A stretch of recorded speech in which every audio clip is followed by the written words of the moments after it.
Shout out to LTTV. Shout out to LTTV. Salute to LTTV in the building, man. Shout out to brother LTTV. Shout out to LTTV. Nobody's LT, and I'm certainly not implying that.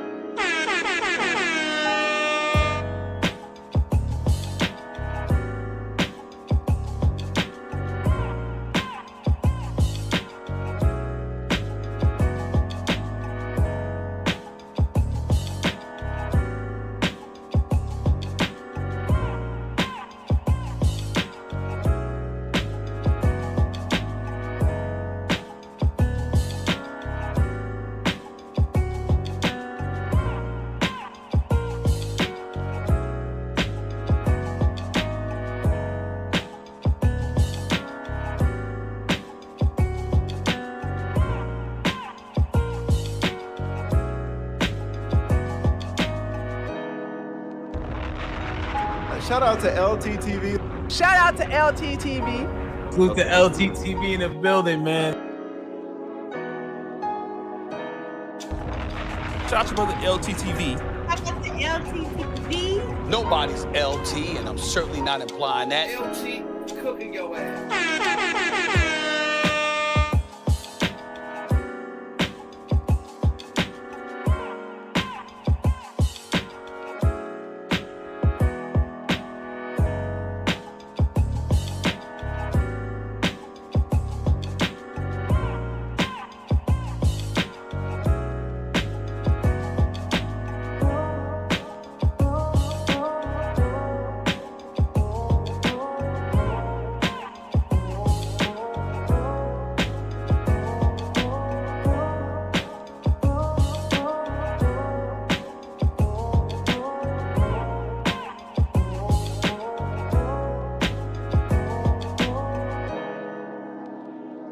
LTTV, whoever his channel name is called. I'm sorry for being the dusty. How about that? If y'all want to keep up with the news and this shit be going on, subscribe to LTTV. That nigga know everything about everything. I ain't gonna lie.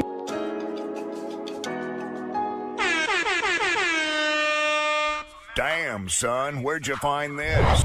I need you to get them likes up on your channel and everything, because here I come. I'm not trying to discourage you at all. I want you to keep doing it because it's about to come to an end. And the only reason it's coming to an end is because the Backdoria Army came in 5150. Instead of them fake, I called that man lead in a nigga ass law before I saw that video. I knew who that man was when he was sitting right over there. I knew who that man was. I was like, oh man, this man moist in a motherfucker, dog. This guy is fooling so many out of Trap House. That's right. I mean, come on, man. Exactly what he's doing. So if he has no office to go to, he gets dressed up for play, right? Right. Divorce attorney in Atlanta, but I wanted to check his membership status first. Okay, what's the name? His name is J with a C and last name K. Okay, Mr. is currently on inactive status. Y'all heard that shit? First of all, most of you motherfuckers didn't even know his motherfucking name, and you believed in this motherfucker. This nigga won your heart with a nickname.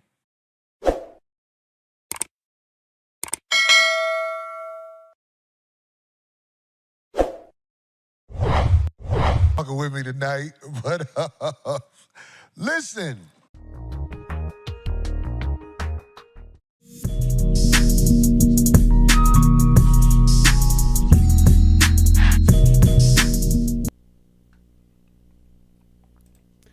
Yeah, LTTV, Blunt Talk with LT, back at it with another video. Now, chat, Corey Holcomb, this is very bad, Corey. Very, very, very, very bad. Now, at first, you can see his chat is kind of rocking with him. There's a reason why I kept a live chat in here, because Corey went out sad. The entire chat tried to warn him, tried to tell him various times, tried to correct him. He was calling other folks liars while not addressing the facts that the lead attorney provided on his last live stream as he exposed Corey and his lawyer. So they go another route. They shame him. He goes back to calling him lead in a nigga ass law. He doxes his name and his apparent address. Now I don't know if this address, this trap house, is actually his domicile, but they doxed his name.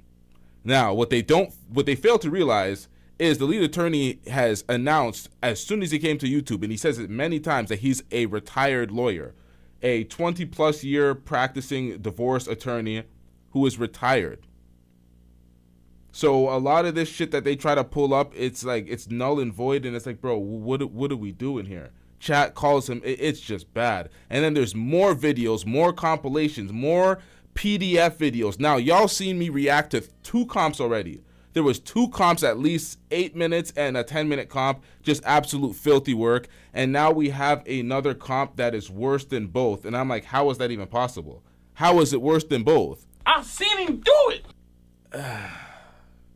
Honestly, he hasn't defeated the facts that the lead attorney has provided, and he has not defeated the allegations, because the allegations are filthy. Let's get into this, chat.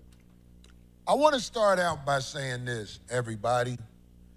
If you're going to go to war with the devil for real, he is powerful. Don't think the devil ain't powerful. Don't think that I haven't said to myself, God, what is this? Well, why is it happening like this? But I always believed that God has a higher plan for me.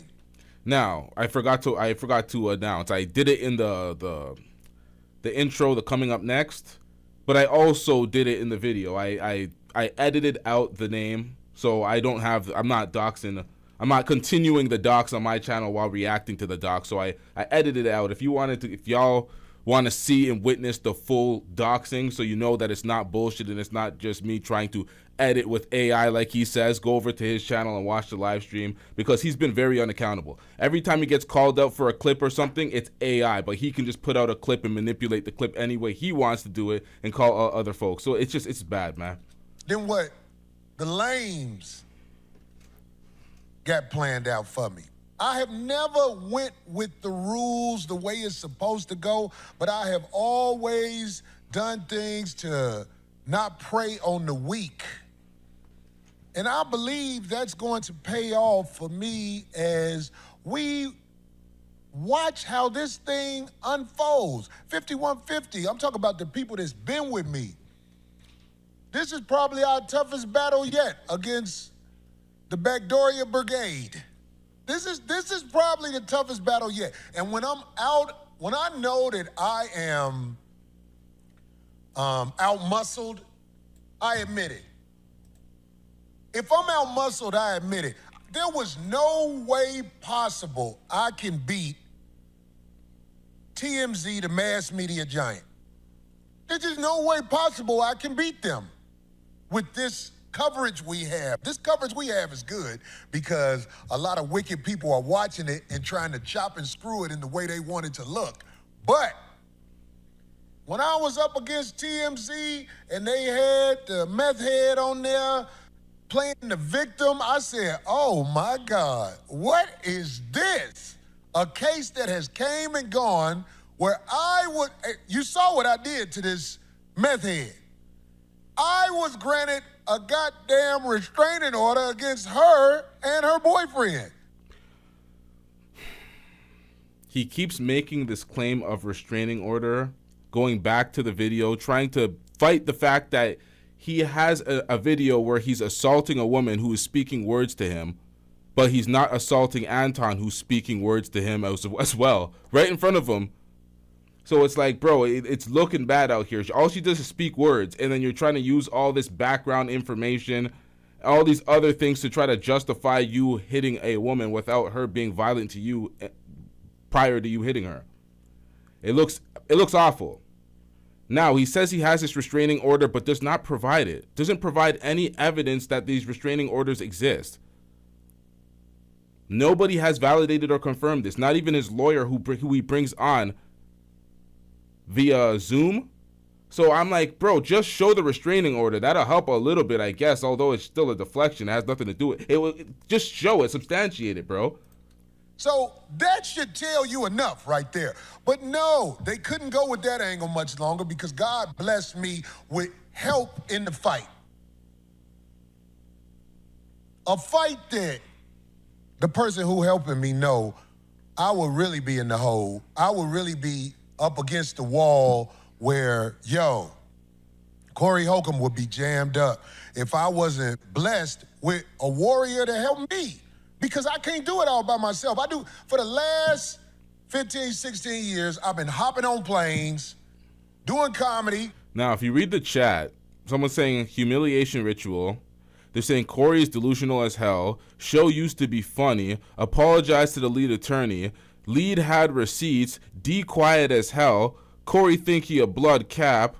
And then there's obviously some people agreeing with him, like easy money Corey. But like it gets bad. Corey, stop talking, man. It gets bad because this is the beginning. This is like 3 minutes into the damn live. It gets a lot worse. And this is his own chat.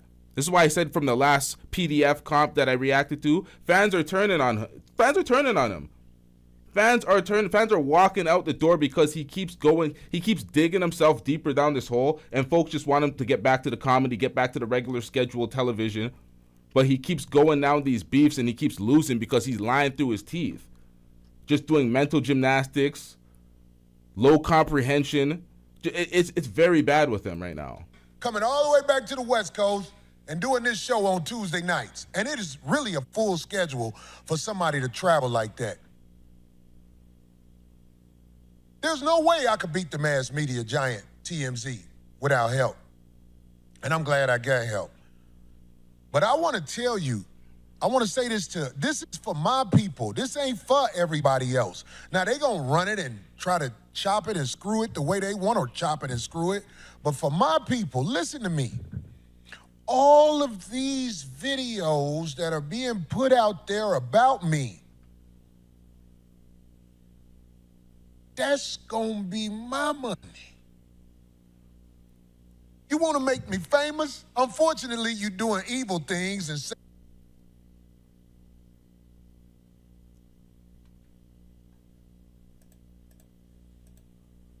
that's gonna be my money. You wanna make me famous? Unfortunately, you're doing evil things and saying lies about me. That's okay. I say, God, this how you want me to get the bag? This how I gotta get the bag? Because like I say, my show was always for the people. I never hustled my show. I never made video after video to try and be like, okay, well, I'm gonna show you this part of the conversation. Okay, if you want it again, you gotta go back and watch it again, and then you get this part of the conversation. Now, this is idiocy. This is prime idiocy. So you're basically saying, okay, so you were on YouTube this entire time, but you've never been a content creator. So you've just been doing your show. You have a production staff who needs to be fired ASAP because they butchered the show ridiculously. We're going to get through this. And it's week after week after week, your production staff drops the ball. It's like, bro, there's niggas that, including myself, who's my own production team while I do this shit live, who don't drop the ball and do a lot better job, well prepared while speaking and conducting the show. So it's like, how the fuck can your staff that does nothing on the side, they're just doing the production. They're not speaking, they're not the talent. So it's like they're butchering day after day, week after week. They don't cut any clips, they're not content creators, they're selling your channel short. The amount of subscribers that have more, or the amount of channels that have more subscribers than Corey Holcomb. Meanwhile, Corey Holcomb used to do like 20,000, 30,000 live viewers before this fall off. Now he's doing like 10 to 13. But that's still a lot of live viewers. Killing everybody. But as a content creator, he doesn't chop up clips. He doesn't frame things the right way. He lies through his teeth through these videos. So chopping up clips would probably just be to his detriment. Like, this is bad, man. This is bad. His production staff needs to go, though. 100%. I never chopped it up like that. And then he's talking about he's going to take the money, talking about his likeliness in videos, or his likeness in videos. face in the thumbnail. I'm like, sir, that's not how it works. I'm pretty sure I explained it to him last time. If he wanted revenue from people doing reactions to his stuff, the same way Arlette did it, with the copyright claim, not to strike the claim, and you're trying to claim, you have to go through an audio production company, and you gotta, I explained it thoroughly last time. You should have understood it. But face in the thumbnail, name in the title, people speaking about you, you're not getting revenue from that. He's talking about folks are making him famous. It's like, bro, haven't you been famous for years? Who is this nigga? Anton, new money. Corey Holcomb, new famous. Oh. Like, what the fuck we doing out here, bruh? Y'all both, like, come on, man. But I do have to protect myself now because of the lies and the narratives created, put out there against me. I'm proud to say. Now, he keeps saying lies and narratives. Hold up, chat. I'm going to come right back to this where he crashes out and Doxxes the lead attorney. But he keeps talking about lies and narratives. These are his own words. I can tell how you are. I'll be there when you... This the drunk. Hold up, chat. Kid. The party. Come here, boy. Let me show you how to fuck a bitch. No. Got right by. Cause a week after that, Hold up, I chat. need this Hold up. money. I'm trying to pay off this other property I just got. Your shoes look like a girl in kindergarten who got raped by a porno star. Oh my God. You ever looked in a bitch's daughter room who almost grown? Oh, here we go. Yeah, okay. Jesus. Just shake a while. You know what's amazing? In 3 weeks, gonna see this whole episode on SVU. I can't crack any jokes. Unless it was a party. Come here, boy. Let me show you how to fuck a bitch. I don't think Is that a good thing to do? No. Because my son is coming to town this week. He's 16. Should I take him somewhere? What? No. Got these bathhouses out here? Are you Get serious? his ass washed by a bitch? I don't think At so. 16? No, I don't think so. Unless Just he's relax and let it happen, boy. No, if he was 18, maybe. Crying a little bit. What's that 16-year-old kid look when they getting their ass washed by a Yeah, grown there's bitch? some. Uh-oh. Let us scrub you. Or you Wait, stop squirming. Right. You looking at you, you be like this. Right. He's crying, he's sniffling? Let it happen. Right. Uh-oh. It's all right. Get your dick washed, boy. I said sit down like, wow. Any of the bitches you fuck with That was foul what you did, but damn. ever you know. walk in on you? Like, they saw you dick or something? Anybody want to talk about I that? didn't hear Wait, the what? question. We're just gonna Any of the bitches you fuck with, their kids saw you naked or something? No. No, never. It was an accident, but it happened. Yeah, I had almost. One day the kids walked in the room, and me and the mama was under the cover naked, and then one of the little girls got under the cover and was like, oh, I was like, yeah. Oh, shit. Now remember, we've reacted to him telling a story similar to this. This seems like this is a different encounter. Like this is very confusing. I know he's trying to do a bit. He's trying to make a joke about this shit, but this is just filthy work, bro. On what planet is this cool? This is filth, bro. Here too. How old was the little girl? Probably about 9. See, probably about 9. This is disgusting. This is disgusting. This man said the same thing about a 15 or a 16-year-old, but she didn't get under the covers. He wanted her to see or something. It was disgusting. I stopped paying attention. It was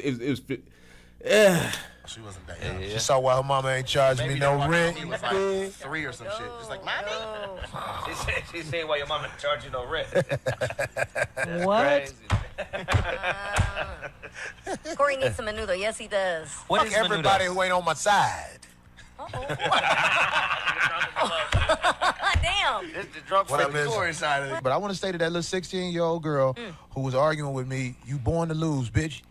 You're gonna lose. I can tell how you are. I'll be there when you lose, too. Can you imagine if this nigga sitting there like, I'm gonna find your back page handle, and I'm gonna get at you, goddammit. You little bum-ass bitches. Do you know who the fuck I am? When you sodomize a little boy, buddy, make a different sound, too. No, don't. Somebody say I got on a molest kid shirt. oh yeah, they been going in on the shirt. Come here. Take that Oh, my God. You 9, nigga. You can handle it. Oh, my God. Stop. Don't play with it. Don't. Nigga here. You ain't no baby no more. I remember I asked my daughter, you fucked somebody yet? She was like, I was laughing. I didn't She get did this. She said, I think I asked her too young. What'd you ask her? I missed that. I just turned around. I was talking to When Jenny. my daughter was 16, I was like, somebody fucked you yet? She said, You said that to her. Oh, yeah, I'm my asking. God. It's the way you ask. that pussy been passed up. It's like, How was I supposed to ask, D? are you sexually active? Well. When I brought my girlfriend over with my little niece, who always happy and play with me and everything, when she saw my girlfriend, and it was a little girl, she was like, that's when you're supposed to just nip in the bud and teach them something. what? It's a little hater bitch. That's like kids do the same thing. You're right. Like, right, it's my niece. I'm like, this bitch a born hater.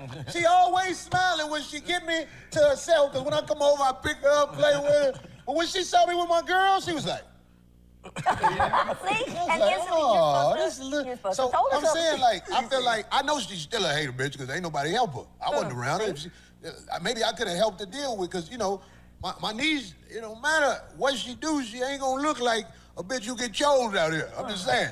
So, look, if I fuck your mama on some bullshit pretense, I probably can fuck her daughter on the same pretense. I mean, I'm just... This is filthy work. Once again, bro. Once again. FBI, open up! This is nasty. How many jokes about this type of topic? You don't find that suspicious? I'm getting rich! Shout out to Lee with the $2 super chat. Lee says, hit the like button for this updated info. Shout out to Lee with the $2. I don't do that type of shit, but I'm saying I done lived with bitches whose daughter tried to give me some pussy before. I just didn't want it. You just gotta get a permission slip first before you fuck the daughter. Right. You gotta do something. I don't know. Did we do the research on that law and see if that's true? If you want to marry somebody underage, you can get permission from the parents. Yeah, let's see if that's true, goddammit. Hey, but what that money and that fame do? Fuck age. When that money come around. That's not how all women think. No, we're not saying he a rapist. He definitely is a child molester, but this is common activity. Let me tell you something. America, guess what? Guess what, America? All you dumbass niggas who ain't never left the hood. I understand why you feel the way you feel, because Master taught you the way he taught you. But if you ever leave out the United States of America, you will find out bitches is fair game at all these ages that motherfuckers is talking about right now. A bitch that's been on this earth 15, 16 years. Nasty bitch. Yo, this nigga nasty as hell, man. What's wrong with this guy? All of these jokes talking about what? Leaving the country. How many times has he suggested leaving the country? How many times has he spoken about ages or the legal age of consent in other countries being a lot lower? How many times is he talking about 15, 16-year-old girls? Like, what is wrong with this guy? How many times has he referred to 15, 16-year-old girls as women? Motherfucking predator, bro. Motherfucking predator. This is filthy work, bro. You could disguise this as jokes all you want. To be a PDF, it is the attraction to minors. All of this says that you have a level of attraction to minors. He's talking about he hasn't done anything, like he hasn't touched one of these motherfuckers like Nicki Minaj's husband, who's is like on the registry, one of those filthy predators. He hasn't gone those far. He hasn't got that far, hopefully. But it's like the attraction, it seems like it's there, bro. This is nasty. This is nasty. He's ready to fuck. Dick ready! I'm sorry, what? Is talking about right now. A bitch that's been on this earth 15, 16 years. He's ready to fuck. Is dick ready? Well, that doesn't make it okay. What the We're not saying it's okay. I'm not saying it's okay. Well, please clarify. But a lot of these women are choosing. I am clarifying. I'm saying in America, you are limited to think that you gotta wait for a hoe to be 18. Nah. In America, you are limited to think. That's why passport bro Floyd Wallace Jr. was arrested in Brazil for touching minors. That's why these passport bros be in Colombia and Brazil and other countries. I don't know which countries they're searching, but where the consent is lower, they're just out there. It's filthy, man. For it to be something that's right in your mind. But do the research on these other countries and find out when grown niggas can put grown dick in holes.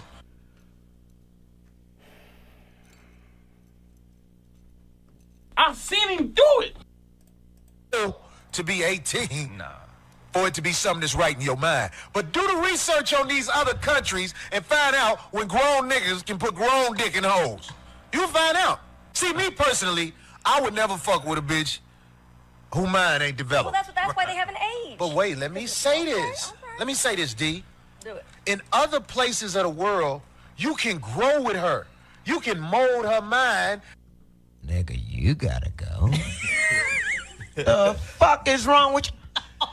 Or whatever y'all gonna do, well, y'all ain't got the influence of whack-ass United States. Because you understand, in the United States of America, a bitch could say you did something, and depending on who the bitch is, that shit'll go. I hear you on that one, but at the same time, the maturity factor, see, I think you like the fact that in those countries they can marry somebody like that because they don't know what they're doing. You just said that these girls Who don't know what they're doing? Those girls that young, so the guy's gonna, you just said they can grow together. You already know what you're talking about. So Hey, I know some people where the dude had to get permission to get married to the daughter. Right. And they are still together. It worked. That's an exception.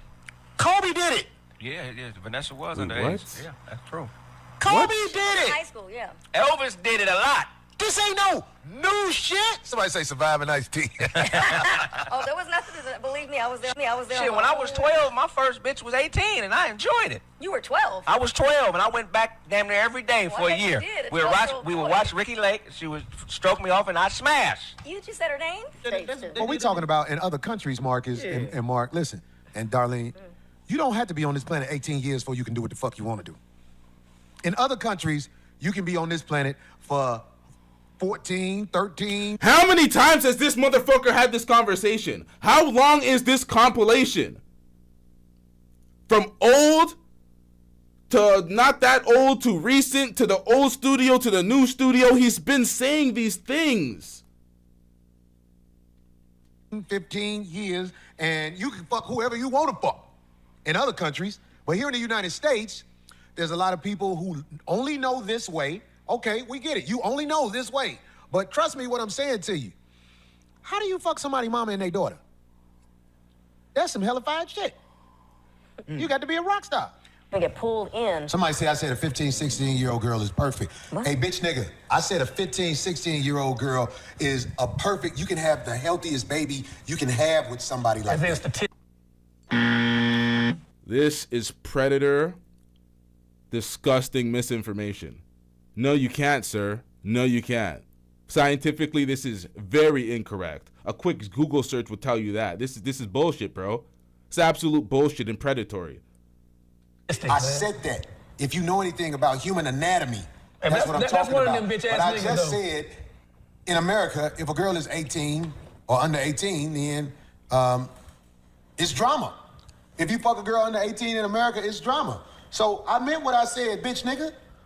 You meant what you said, bitch nigga. I seen him do it. You meant what you said, bitch nigga. I seen him do it. You meant what you said, bitch nigga. Yep, I'm telling. What the hell is going on out here?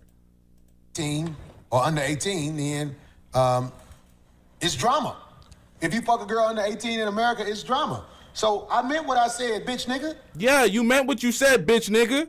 LT checked him. LT said, I mean, fucking little young bitches, when you grown, I don't think that helped the community, man. I'm just keeping it real. It's some shit nobody like to say. Once young girls are in high school and their bodies are developed a certain way, it look good. Nigga, you gotta go. Married the bitch and had 2 kids with her. Okay. I'm in there with his daughters.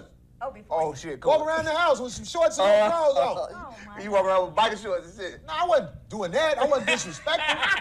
But then when the one girl got old enough, she tried to give me some pussy. Oh my gosh. This is what happened when the biological father ain't around. I didn't fuck her because I wasn't that kind of nigga. But niggas will fuck your daughters, bitch. I was shocked. You know, because I knew him. One day we was playing Monster, you know. You know what I'm saying? And then next thing I know, the girl threw her ass back. You got me. What you say? You got me, Corey. I couldn't believe it. I couldn't believe it.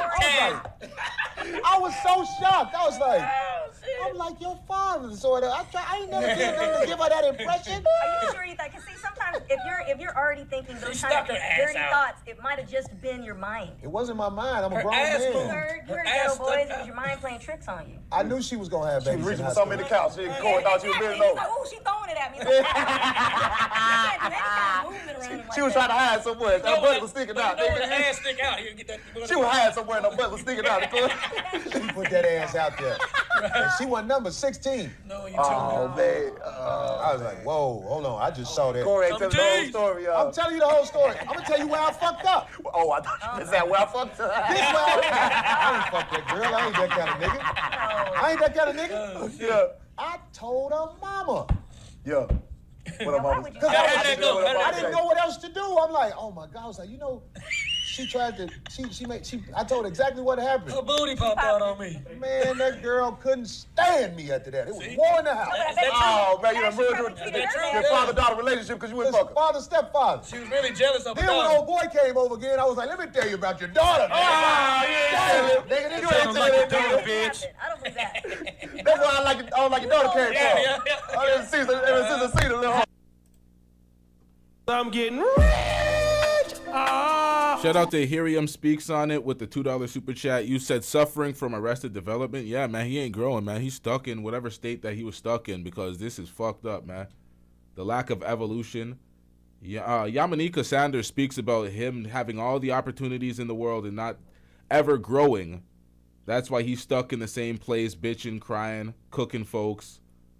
But we'll get into that at a later point in the stream. Like your daughter, bitch. We're coming together now. There's people out here who know this to be true. Oh my God. Somebody say Corey Kelly. You know what? Somebody say Corey playing bars. Right. I used to chase him around the house back then. I used to do my Freddy Krueger shit. Well, she played with the other. It was a two-vote. And one day I was playing with her. And I didn't, I played with him, so I didn't realize it was just me and her in the house. I go ahead. I'm going to keep it a stack, chat. I did not think this comp was this long and this big of a chunk in the live stream. Let's get back to where he starts cooking, or not cooking, where he starts doxing and violating, going against the lead attorney without going against the facts. His lawyer's an idiot. Corey's an idiot for hiring his lawyer. We'll get back to that in a second. But how much longer is this comp? We're at 42:29 because this is ridiculous. How many more Predator jokes do you got, bro? Okay, it doesn't last much long. Oh, no, it's a minute and a half more. Let's get back to that.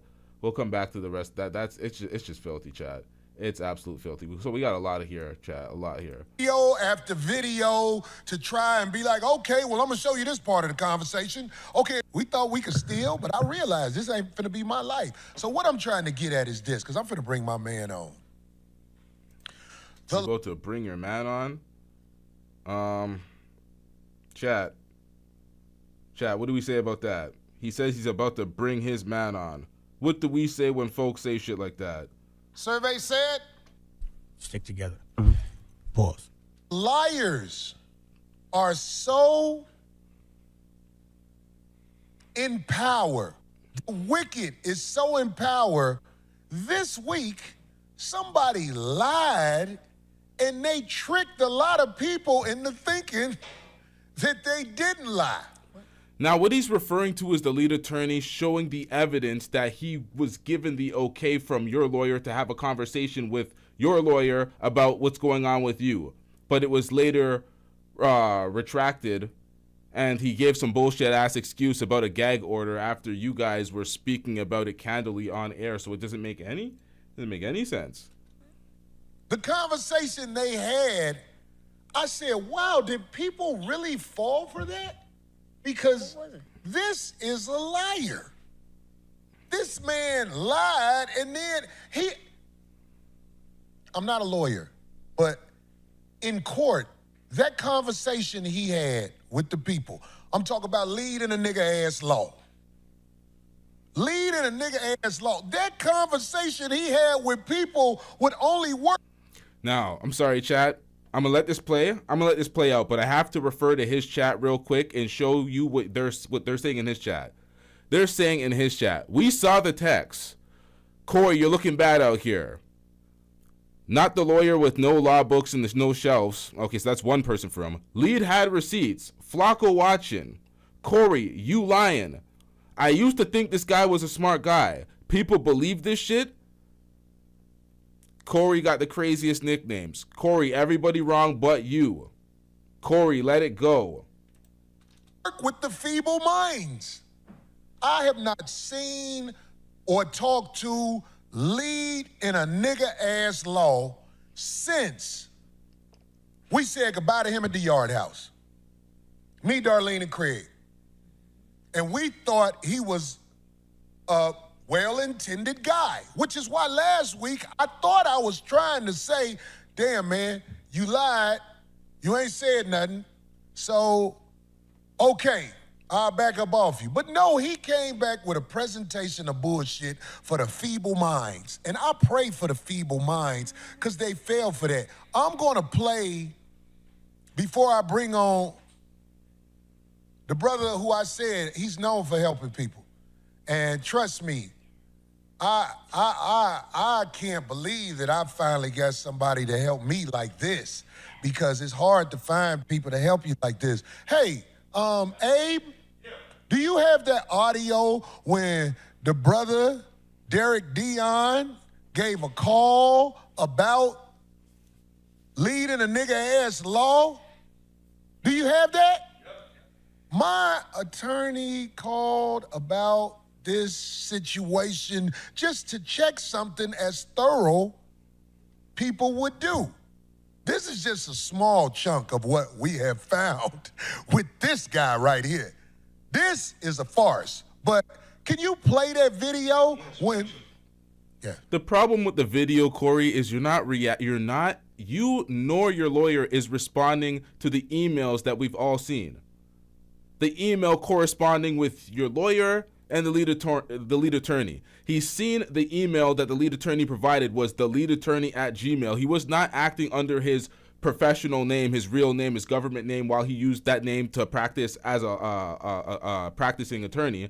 He's retired. He says it countless times that he's retired. He led his entire thing on YouTube as, hey, I'm a retired attorney of 20 plus years, blah, blah, blah, blah, blah. He has a disclaimer at the beginning of his show. This is not legal advice because you're not supposed to be doing these things on YouTube like that. But let's get into this, chat. Yeah, play the video when Derek called about dude. Membership, Rachel speaking. Yes, Rachel. My name is Attorney Derek Dion. I'm an attorney licensed down here in Houston, Texas. And I wanted to refer one of my friends to a divorce attorney in Atlanta, but I wanted to check his membership status first. Okay, what's the name? His name is J with a C and last name K.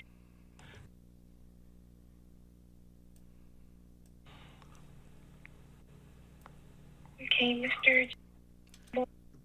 I almost forgot this came with a little bit of subtitles because of the way I recorded this, so they're kind of just giving some letters here that I have to cover as well. So this is the point where he was doxing his name. I made the edits, the necessary edits, because I'm pretty sure this is against the guidelines.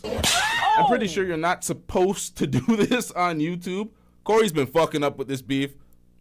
Since Corey and Anton went at it, Corey's been taking all sorts of L's, and not in relation to the Anton issue, in relation to everything else. Going at Joe Budden, going at O'Shea Duke Jackson, going at the lead attorney, lying through his teeth, refusing to apologize to D because he went at D too. He went at Darlene.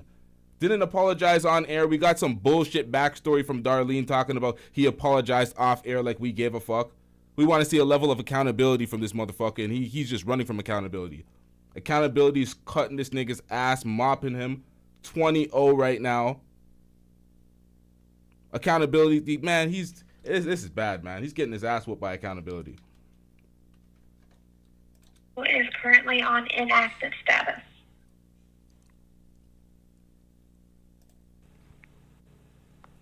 Okay, Mr. is currently on inactive status. Yes, he's retired. Y'all heard that shit? First of all, most of you motherfuckers didn't even know his motherfucking name, and you believed in this motherfucker. This nigga won your heart with a nickname. My name is Corey Holcomb. My attorney name is Derek Dion. This ain't the only thing we discovered about this lead in a nigga-ass law fake motherfucker. I don't want to take it all over. My brother has taken the... Okay, so this was very pathetic. This was so sad. I was watching this cringing. Now, Say he actually did prove the lead attorney wasn't an actual attorney. Say he's not retired, he was just never an attorney. He was a complete fraud. Okay, say if that was true. Now, what the hell does that have to do with the emails that he proved your lawyer had with him? The conversations back and forth. He substantiated his claims. So even if he was the biggest fraud in the world substantiated his claims against you and proved you to be a liar. Now, can we address the points, the real actual points, or are we just going to keep calling him leading a nigga ass law? Time out his busy schedule to come on and talk about this with me. Brother Dion, can you hear me? Can you hear me? Brother Dion, listen. I'm gonna turn it over to you and just let you say what you're gonna say right now. But I got a couple of questions that we can put out there for this fake ass motherfucker that I think is an operative because his profile doesn't look real. But is it something you want to tell the people? Because y'all, why hasn't he seen through this dusty ass attorney, this lying ass motherfucker? This guy's a terrible attorney. These niggas out here looking like Umar's cousins. Like, what are we doing out here? Y'all looking like Dr. Umar Johnson's cousins out here, just scamming it up, thinking we don't see you. Like, what are we doing, bro? this fake motherfucker called you out your name. And I don't know why he did that. If he's really a man who is a lawyer, but I'm just saying, is it something you want to say in the beginning? Because you've done the research on this. You know what's happening, Dion. Derek? Definitely. Well, I want to talk directly to lead attorney. You know, when he first reached out to me, he reached out to me as a comrade, a brother, and a friend. And, you know, I trusted this guy. I never thought that he would use me for content. See, now he reached out to you as a comrade, a brother, and a friend. Based on what? Both of y'all being black lawyers. Y'all have a lawyer brotherhood, comrade, brother, and friend. But you're saying that he's uncredentialed, he's inactive. Wait, what were you trying to prove with that phone call? But he reached out to you as a brother. Like this makes no sense. Bro's so lost. I'm getting rich. Shout out to Nana with the $10 super chat. Nana says most retired attorneys don't keep an active license to avoid fees and CLEs. I checked Georgia and he can reinstate anytime he wants. Not a big deal. Yeah. I'm pretty sure everybody that watches The Lead Attorney knows that he is a retired attorney. Shout out to Nana with the $10 super chat. I'm a real trial lawyer. I'm not a YouTube lawyer. I don't understand how this whole content works. That's the problem. You're a real trial lawyer going against a retired trial lawyer who is now a YouTube lawyer who knows how YouTube works. So you went and fucked up, sir. You fucked up. You cannot be making these disgusting errors while dealing with entertainers with a reputation, dealing with a crisis. The fact that Corey Holcomb didn't realize that you clearly dropped the ball, fucked up with the communication, promised things that you should have never promised, seeing what's going on with Corey Holcomb and the alleged gag order. You fucked up, bro. You fucked up. Corey Holcomb, you should have fired this motherfucker, but you're a dumbass too. He's a dumbass too. He refuses to acknowledge his mistakes. This is the problem when you're unaccountable. When you're unaccountable, you can't grow. Somebody in the chat sent a super chat talking about Arrested Development. Unaccountability will do that to you. Unaccountability will keep you stuck. If you look at my YouTube page, I have 2 subscribers. He has 600,000. Now, when he first reached out to me, I didn't know that he had a relationship with Corey at first. I didn't know he was on Corey's show. So he really was backdooring Corey to try to get me on his show to do this interview. And we'll get to the whole part of whether Corey gave me consent or not at the end of this. But first, I want to talk about lead attorney. After he got on this show and basically disrespected me in my practice, I hired a private investigator, Sergeant Sean Morgan, down here in Fort Bend County in Texas. And one thing that we noticed about lead attorney is that, you know, for the last 25 years, he's paraded around everywhere. And for like the last 5 years, going under the name lead attorney. But if you look at all of his products, services, everything that it offers, he's never used his real name. I bet you don't know his real name. So my private investigator found out that his real name was Jamison Corey Campbell, and I reached out to the state bar, and his license is inactive. Again!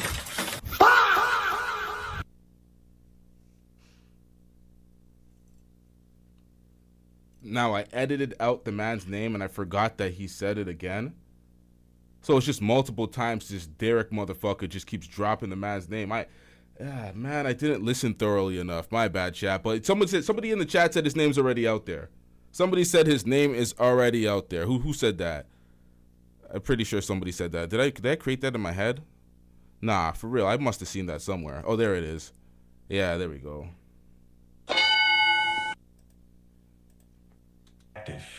I pull the rules out of Georgia, even though I'm out of Texas. Your daddy don't care about you. He a deadbeat.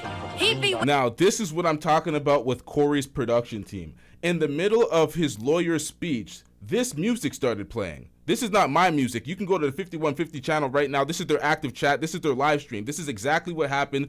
No AI like he tries to act like mans are manipulating the content. Like, that's not happening, sir. And his license is This is inactive. you and your shitty production team. I pull the rules out of Georgia, even though I'm out of Texas. Your daddy don't care about you. He a deadbeat. He be with them other kids by that lady he married to. Your daddy ain't paying no child support for you. That was enough for us to get stuff with.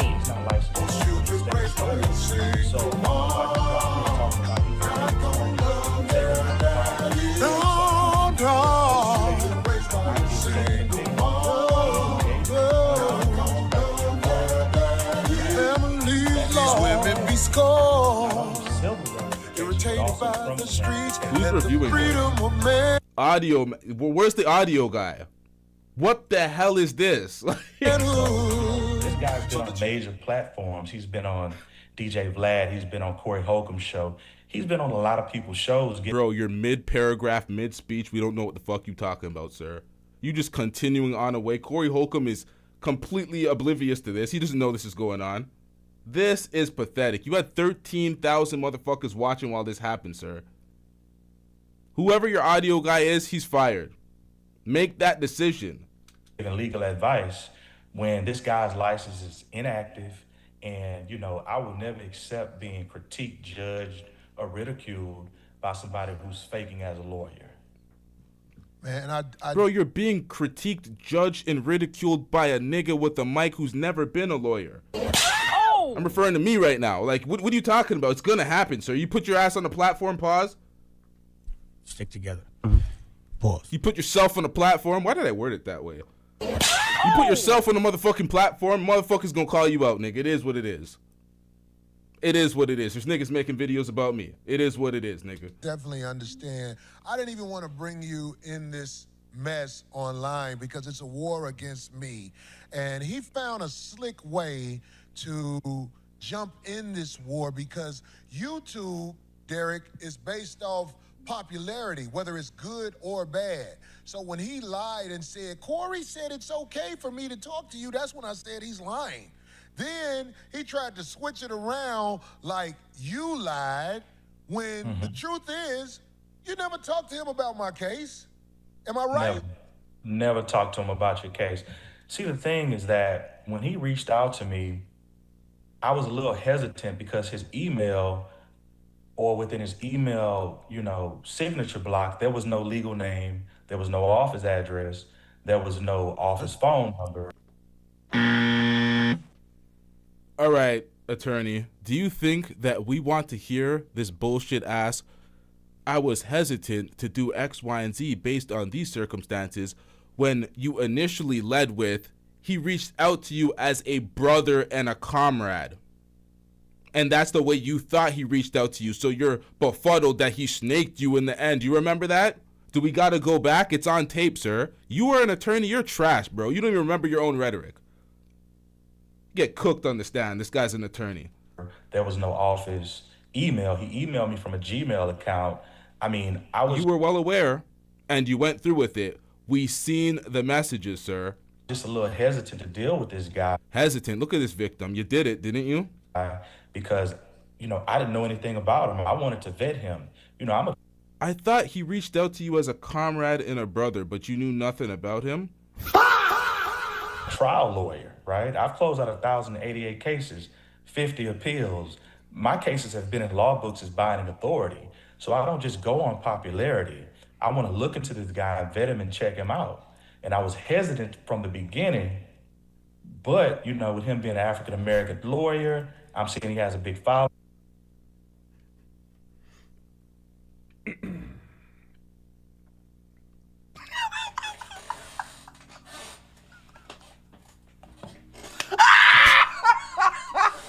All right, Chad.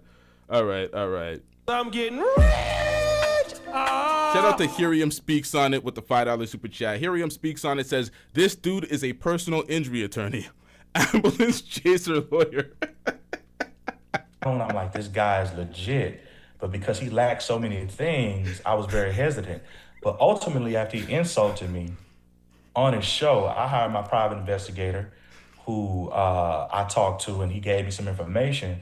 But I also talked to my good friend Durante Partridge, who's an attorney in Atlanta, who stopped by lead attorney's office, and we have pictures of this, only to find that he operated out of a trap house in Atlanta that has burglar bars. Yeah, it's a trap house, burglar bars on the front door. It's a commercial mail place. I mean, this guy is, he's had the whole world fooled, right? Yeah. No staff, law trapping. This guy. We got a picture of the place. Did you send them a picture of the place where his office is supposed to be? I surely did. That would be slide. That would be slide 15 for the engineer. You got that, because it's just like, I understand they're after me. They want me to look bad, and I'm. The only thing that's after you is accountability that you keep trying to duck.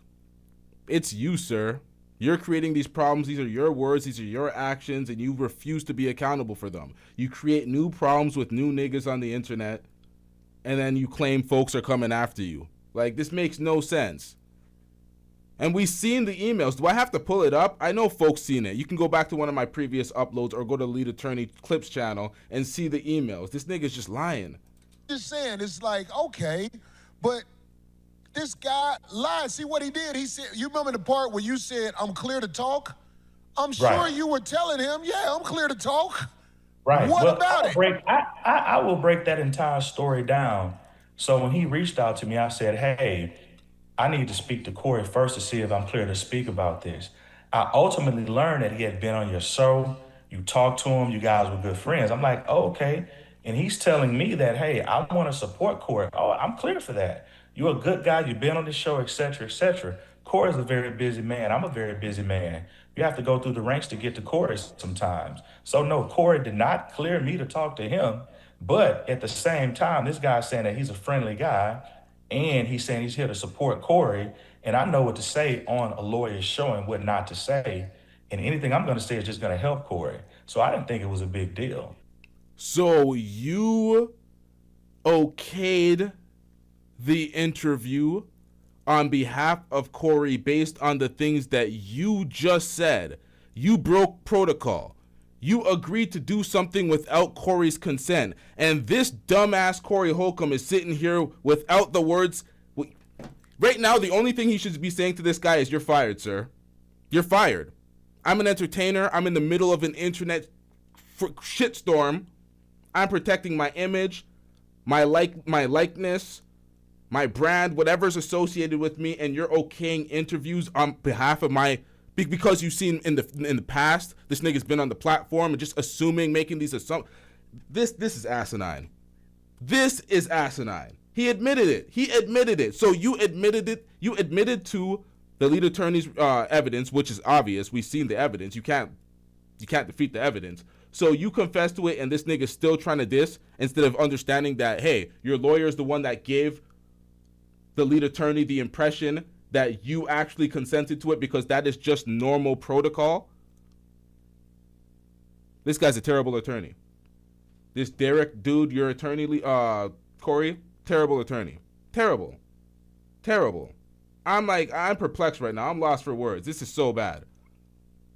When I was watching this, I skimmed through this part. That's why I said earlier they never addressed this. I didn't even know he admitted to this. This is so bad. This is so bad.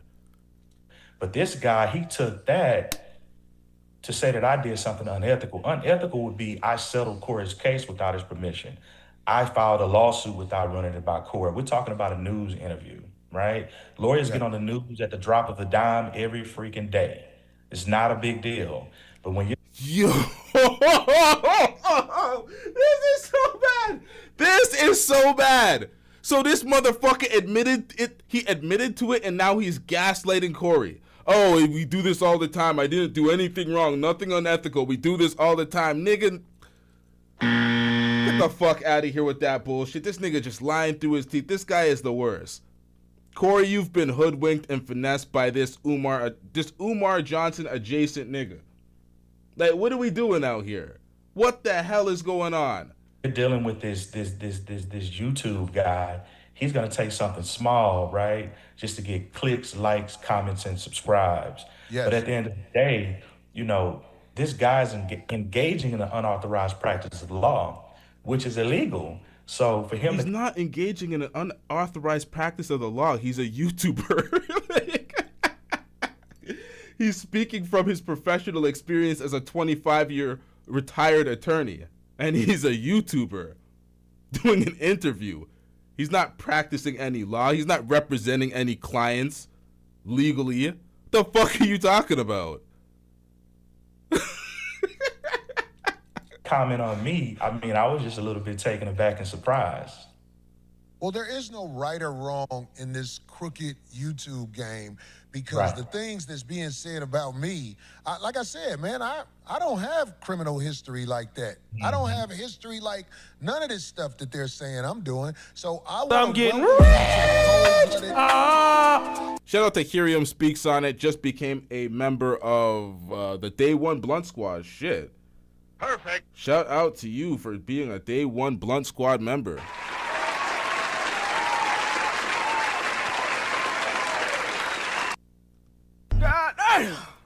Fuck shit YouTube game.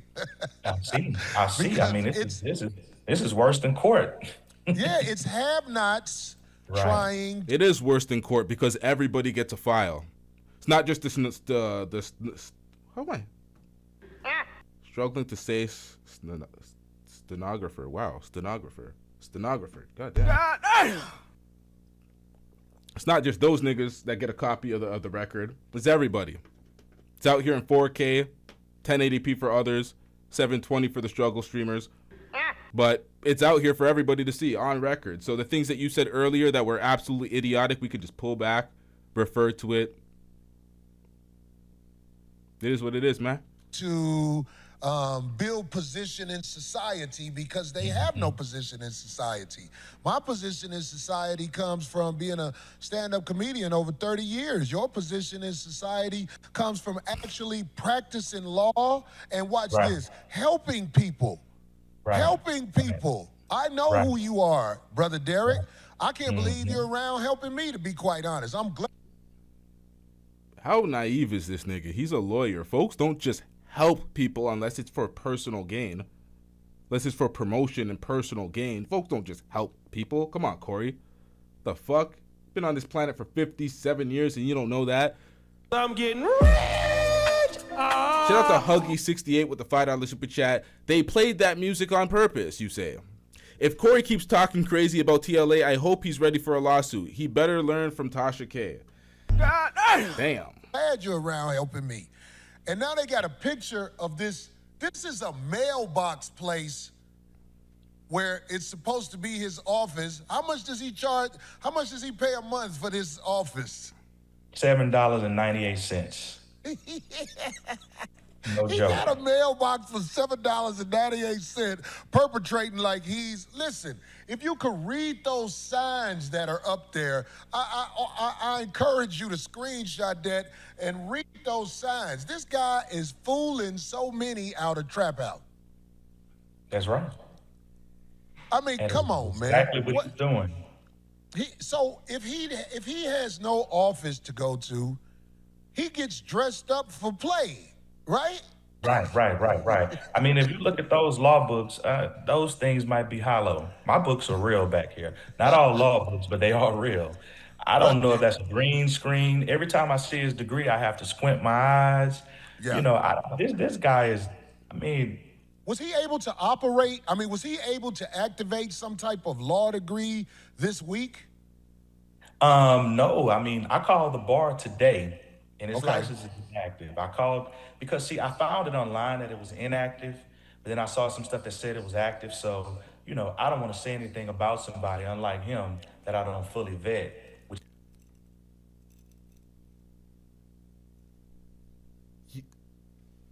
is why I called the state bar, talked to Ms. Rachel, who's a part of the state bar membership department, and said his license is inactive.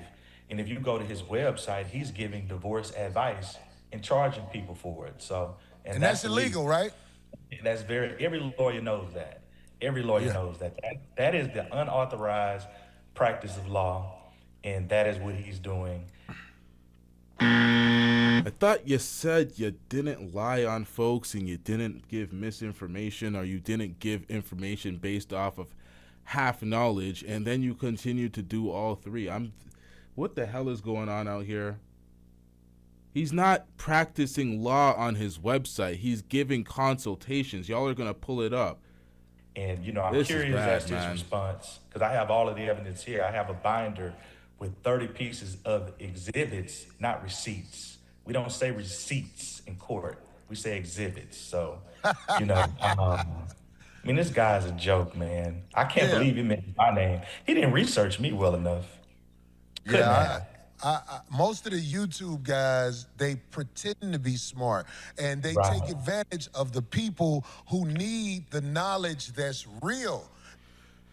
Now, what we're witnessing from Corey Holcomb is 10,000% projection, because this applies to him currently in this situation as he speaks these very words. Because most of the people on YouTube don't know. Look, if you know anything about America, most people read at a 6th grade level. If you know anything about America, most people are not critical thinkers. So they actually think that presentation he gave meant that he was right. But I watched the presentation, I was like, what did he say that would make people think that what I said is not 1,000% the truth? Personally, I feel like that brother needed help. Corey, I'm having a problem understanding what you failed to understand. What was there not to comprehend about the email correspondence going back and forth with your lawyer saying, yeah, he could do the interview, based on a protocol that lawyers have to get consent from their clients to speak about their case to other lawyers, especially on air on a YouTube channel? Your lawyers came out and said, hey, I lied. Well, okay, he didn't say that verbatim, but in other words, like, he pretty much said he okayed the interview and then reneged. And he okayed the interview without your consent. So you should be taking it up with your lawyer and firing this motherfucker. Like, what don't you understand? What is there left to comprehend? It's not much, actually. Like, I'm saying, like, the man lied.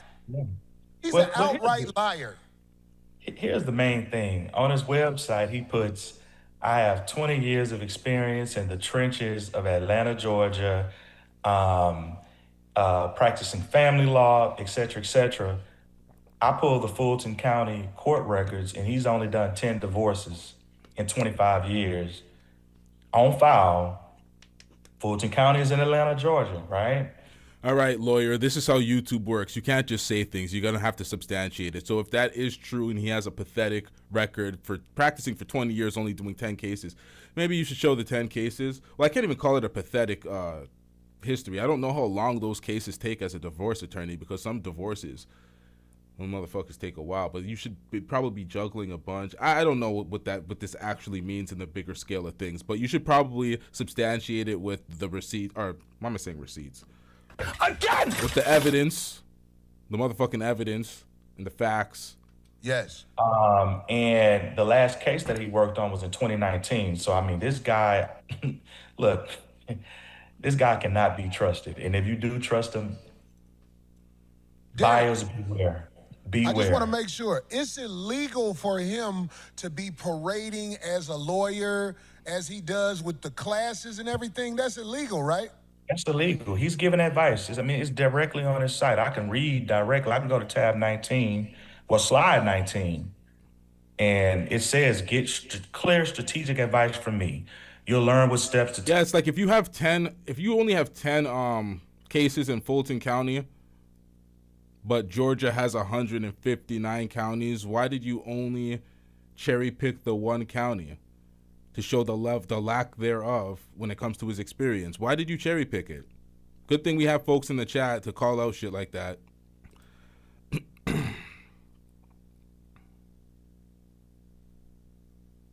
I'm getting rich. I'm gonna keep it a stack with you. I looked at that name and I was like, fuck, this ain't gonna work out. I was like, Personally, I feel like that brother needed help. And that brother was me. Because I shout out to you with the $2 super chat. I can't pronounce that name. That's all one word too. I'm not even gonna try that and make myself look stupid on air. You say I know O'Shea rubbing his hands like Birdman right now. Definitely. O'Shea gonna put out like 3 videos on this because there's so many different talking points on this. And he should put out 3 videos on this. Niggas are mad at YouTubers for being creative content creators and getting out multiple videos based on one video. It's like, if you could do that and you could make it entertaining and motherfuckers can watch it, why you mad, bruh? Take to protect your finances, custody, and legal position. We'll identify issues you may be missing and create a plan to avoid costly mistakes. Whether you're preparing to file, responding to divorce papers, already have an attorney, and watch this, need a second opinion. Now, if you're getting a second opinion, you're giving a second opinion as a lawyer. Or in the middle of a case by yourself, this confidential session gives you clarity and direction you need. So this guy is practicing law. All right, sir. Production is fired once again because audio went out mid-speech. This is the second time. The first time his audio was interrupted by Corey's music. Now his audio is just being terminated mid-speech. Now we're looking at what the lead attorney has on his website, I believe. This is his courses, or not his courses. What am I saying? This is an appointment for all legal and relationship inquiries. Legal. Divorce strategy session. Telephonic, I'll call you. 30 minutes, $245. Yeah, his audio went. We don't know what this nigga's saying. Lawyer, and you're telling him things, right? And on his site, he's saying, this is the thing that is so weird. On his site, if you turn to, let me find, let's see. Put his cake ass on blast, because he up here acting like he good people. Well, you can just go to his site. On his site, he's stating that, I'm not your attorney and I cannot provide legal advice. But then he goes on to charge you for actual legal advice. So this guy's a tricky guy. Like, he knows he shouldn't be doing it, but he tries to word it a particular way. I mean, this guy has a real silver tongue, but he's giving you. Now we got a caller in the back. Sir, how long have you been in the back? Pause. I just came up, bro. Oh, okay, so I conveniently got you at the right time. All right, so I'm going to react to this for a few more minutes before I bring up callers. All right, bet it up. Legal advice, illegally, he shouldn't be doing it. Now, here's the thing. One prompt on his website says that no communication creates an attorney-client relationship, right? Now, if he's saying, I'm not your lawyer, it doesn't create an attorney-client relationship, and his license is inactive, then possibly the attorney-client privilege does not apply. So all of these people who are telling him their deepest, darkest secrets, I snorted cocaine with my mistress, I beat my children, he's a family lawyer. He may be subpoenaed to testify against them because the attorney-client privilege doesn't apply. Do you know how deep that is, what you just said? He This can't guy's be dangerous. subpoenaed He to can be talk subpoenaed. against them because he's not a lawyer. He's not a lawyer. Wow. That's in his website says it. He's a retired attorney. He's a retired lawyer. To say he's not a lawyer is he's not practicing law currently, but this is misinformation. It says it, and that's the thing. This guy is a dangerous guy. He needs to be stopped. He shouldn't be worried about me in an interview. He should be worried about the illegal things that he's doing, and he knows that. This is why his name has been hidden all this time. Well, I believe I think he's got an operative written all over him. I was looking that guy up and down when he was up here, and it was like, yeah. So he got a super chat for $2 saying your attorney is a fraud. So after all these things presented by Corey and his attorney, his chat, this is ignorance. Your chat doesn't even believe you. We have a few people from your chat in my chat right now, but for the most part, most of your people, they ain't fucking with this.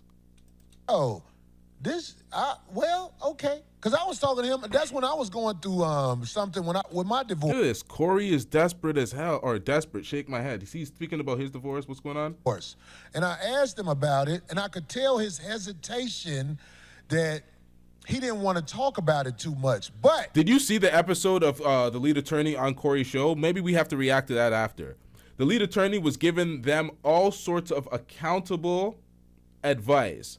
And advice that if you're moving accountable, you can maneuver how you wanted to maneuver instead of complaining and crying and being the victim in the court system. And they kind of scoffed their nose at the advice, like, no, it's a bit too much. We're gonna react to that. I didn't think anything of it. I was like, okay. Excuse me. I was like, okay, this guy is not really he didn't want to dive into what I was getting into with a divorce, you know what I'm saying? But that's not for me to judge against him. But now that the work has been done on who this gentleman is, I just want to say to everybody who divulged sensitive information to him, you're fucked if he gets subpoenaed. Right. Because he will have to talk, and he can talk. Anyway, Derek, is there something else I'm forgetting about this guy that you want to say? Because, it's like the public, even though, do you know we are still supposed to save the public, even though the public will turn on you in a minute? They're fickle. Are you aware of that? I am aware. One last thing I want to do is pull up slide 10, and then I think I'll be through. Hey, so get slide 10 together. Get that on the screen, guys. I want to make sure he got everything. What's happening? Now, I can't defend the point about being subpoenaed, because if he's not practicing it as an acting attorney and he's not representing any of these people, he's just giving them consultations and advice. I'm not sure about the subpoena part. I don't know if he was right about that. He may be. I don't know how to. I'm not going to defend that point because I don't have any insider information pertaining to that. Y'all got it up there? Okay. Go ahead, Derek. So if you look at slide 10 from his website, under a quick note about my role, What's he saying? Yo, production, bro. Come on, man. This guy is so fucking fired, bro. Like, what is this?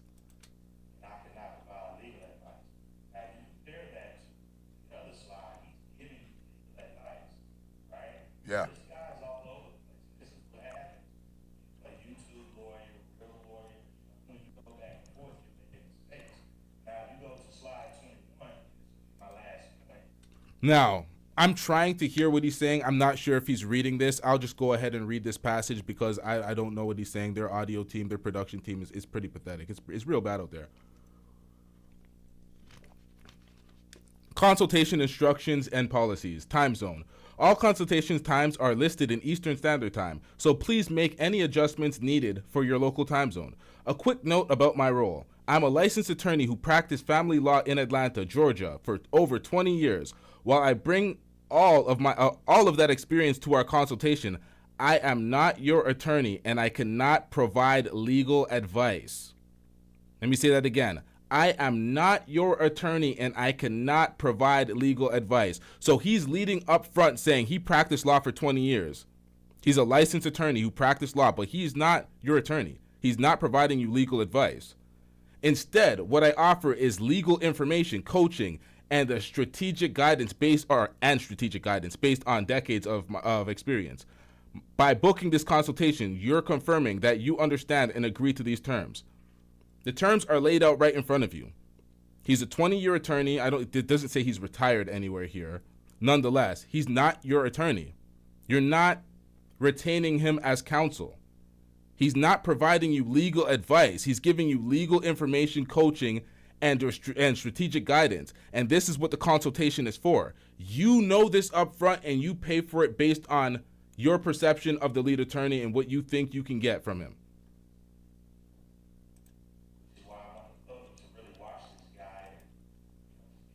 It's consultation.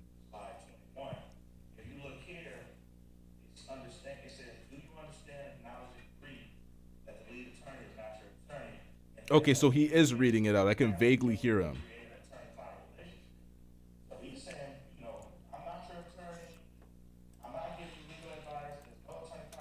I'm getting rich.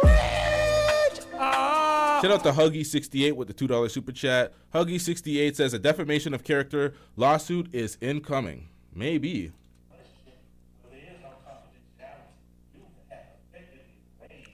Attorney-client privilege. So if you're telling this guy anything, he could be subpoenaed to talk. He could be deposed. Be careful with this guy. This guy. How would anybody know? Now, this is the point that went over my head. If you're giving information or you're getting consultation from him, you're saying he can be subpoenaed, he could be deposed.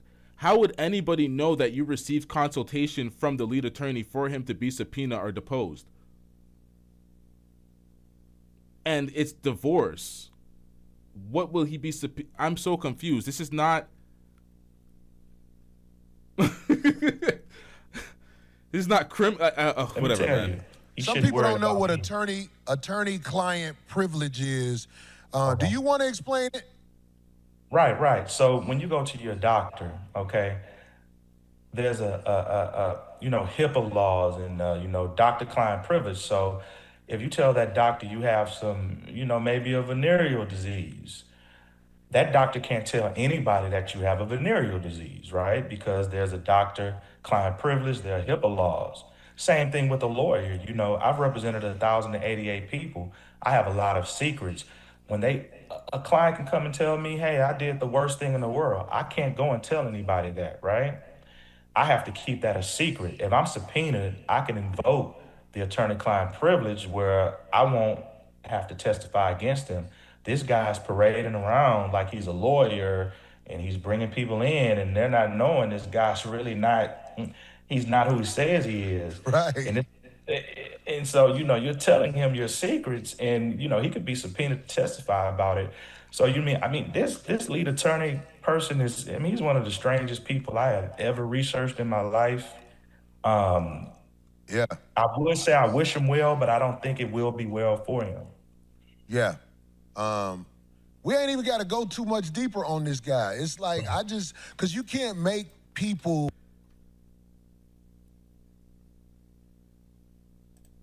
But I don't think it will be well for him. Yeah.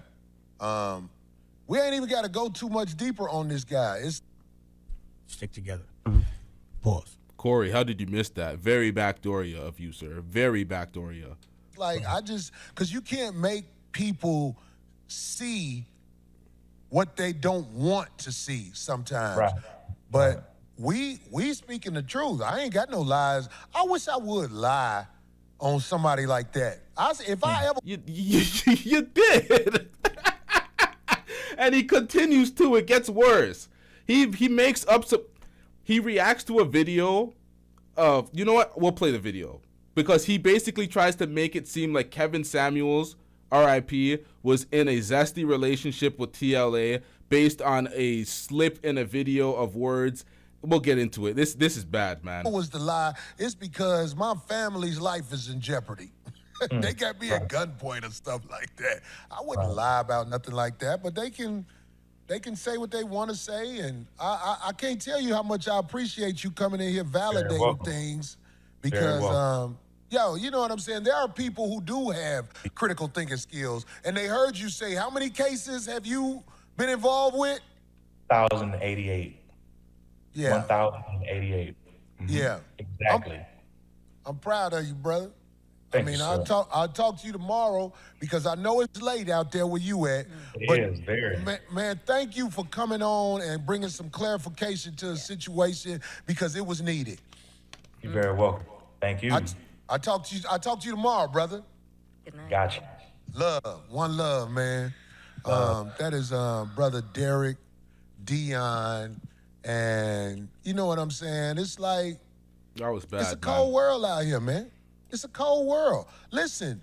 It is a cold world. How much did that attorney charge you for that pathetic showing? It's a cold world out here. You're saying he's a good guy, he's doing nice things. Come on, man. YouTube is full of what people don't really want to believe is operatives. Have you ever seen anybody create a lie like they are trying to create on me? Have you ever seen this done before?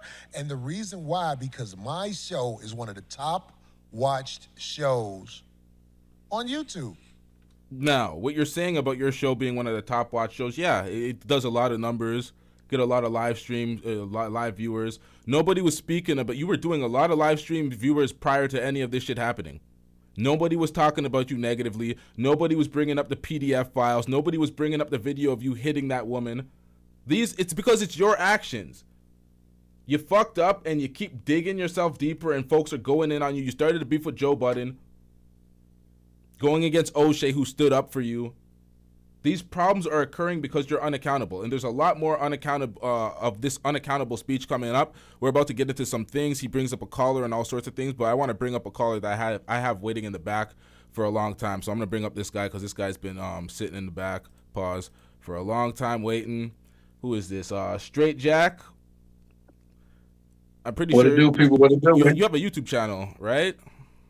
I do, man. Straight like that. STR8 LIKDAT, man. Like that. I read that wrong. Okay, I'm seeing the font bad. Okay, let me. Oh no, it does say Yeah, Straight man. Jack here. All right. Yeah, All right, what's man. up, What man? to do? Everybody doing like that? What do you guys say on the topic, man? What's going on? Man, I've been keeping up with this thing, you know what I'm saying, of course, since it jumped off. I watched the whole episode yesterday, and it's just loaded with bad work, man. Lee damn near brags every episode about how he's the early retiree, you know what I mean? So it's not like he uncovered some hard-hitting facts, man. It looked like the dude charged him to go on Google and type in Lee's last name or what's his real name and find out his commercial address. This bad work, bro. And for Corey to be as old as he is, not want to take any accountability for it, it's wild, man. It's wild to watch. Yeah, very, very wild. And he just keeps digging himself deeper in this hole, and he keeps calling everybody out as if this is an organized attack against him, and all YouTubers are making this coordinated attack. Every day I go on YouTube, I see a new YouTuber picking up this story because it's new to them. They're covering it from their perspective. They're pretty much saying the same things we're saying, but we don't know any of these niggas. This is the first time I'm speaking to you ever in life as well. It's like, we're thinking the exact same things as we're watching Corey. Now, what do you think about the PDF comps? Have you seen any of those? Yeah, and that's like my point exactly. It would be different if we caught Corey on stage at the show last week and he made an off-color joke. We'd be like, oh, that's kind of out of bounds, Corey. From what I'm understanding, these clips like 10 years in the making, bro. What's the excuse? I heard, and I won't get ahead of your show, but I heard a comment later on in the show, and Craig was talking about how they would react to a PDF. You know what I'm saying? What they would do to him, and he said he would go as far as to 187 and sit beside him and eat ice cream while the police arrived. But at the same time, you all entertain comments and conversation from this over years and years. It just don't add up to me, bro. What it seems to me is because he's very unaccountable, he can see everybody else and their actions, and he's very unaware of his own actions. He lacks self-awareness. So he'll do these things. He'll make these alleged jokes, and that's why he could say he'll do 187 on a PDF, and he wishes them no mercy or whatever. He doesn't see himself. He doesn't see his statements coming across as PDF statements. I don't understand the mind of somebody this unaccountable. Yeah. It lines up with the people in these Epstein files, man. Nowadays, it's all kind of justifications, and I was just joking, or it's just rhetoric. It's weird to me, man. It's weird, and for it to be a topic of conversation for so long, I think that's the damning part of it. You know what I mean? He could have got away with maybe something that was a Freudian slip or just a one-time occurrence, but it's too much of a thing, man. Yeah. And I think you're dead on the head about it. Yeah, it's been piling up, and you're talking about 10 years back. You can see it from 10 years back up until like recent current episodes. It is an abundance of film on him speaking about the same type of jokes. And then folks are really pissed off about this PDF shit. We want some sort of justice because we're seeing what's going on with the government, United States government, these folks getting away with shit, Trump and these folks. We've seen Pam Bondi try to wiggle out and gaslight folks with no accountability. And it's like, if you're running the country and there's no accountability and you're sitting there and you're not under oath to tell the truth or be forthcoming or direct, and then the random citizen's supposed to do that, we're supposed to be accountable. When somebody's on trial for a criminal law or a criminal investigation or something, and they're put on the stand, they're held under oath. They have to speak. They can't just bullshit and gaslight the way we see Pam Bondi gaslight folks when they're trying to speak about the Epstein files. So when I look at this, I don't really speak too much political shit on my channel. I try to stay away from it. But when it comes to this pedo shit and it's intersecting, I'm like, this is disgusting. Nobody wants to be accountable. Yeah, it's kids, man. I'm like, if the kids ain't say who is, bro, you dig? So I'm like, man, the buck got to stop somewhere, and that's not even something you usually put with our culture, man. That seems like to be an area that we sort of separate ourselves from as far as that side. Like, they weird with the kid things, man. So it's like, come on, Corey, bro. And as far as many people has been pulling for Corey over the years because he is an abrasive guy. You know what I'm saying? For him to turn around and basically burn, what is this, like the 8th and 9th bridge? At some point, you got to point the finger back at you, cuz that's all we saying, man. If he just owned his shit from the beginning, he wouldn't be having this issue at all.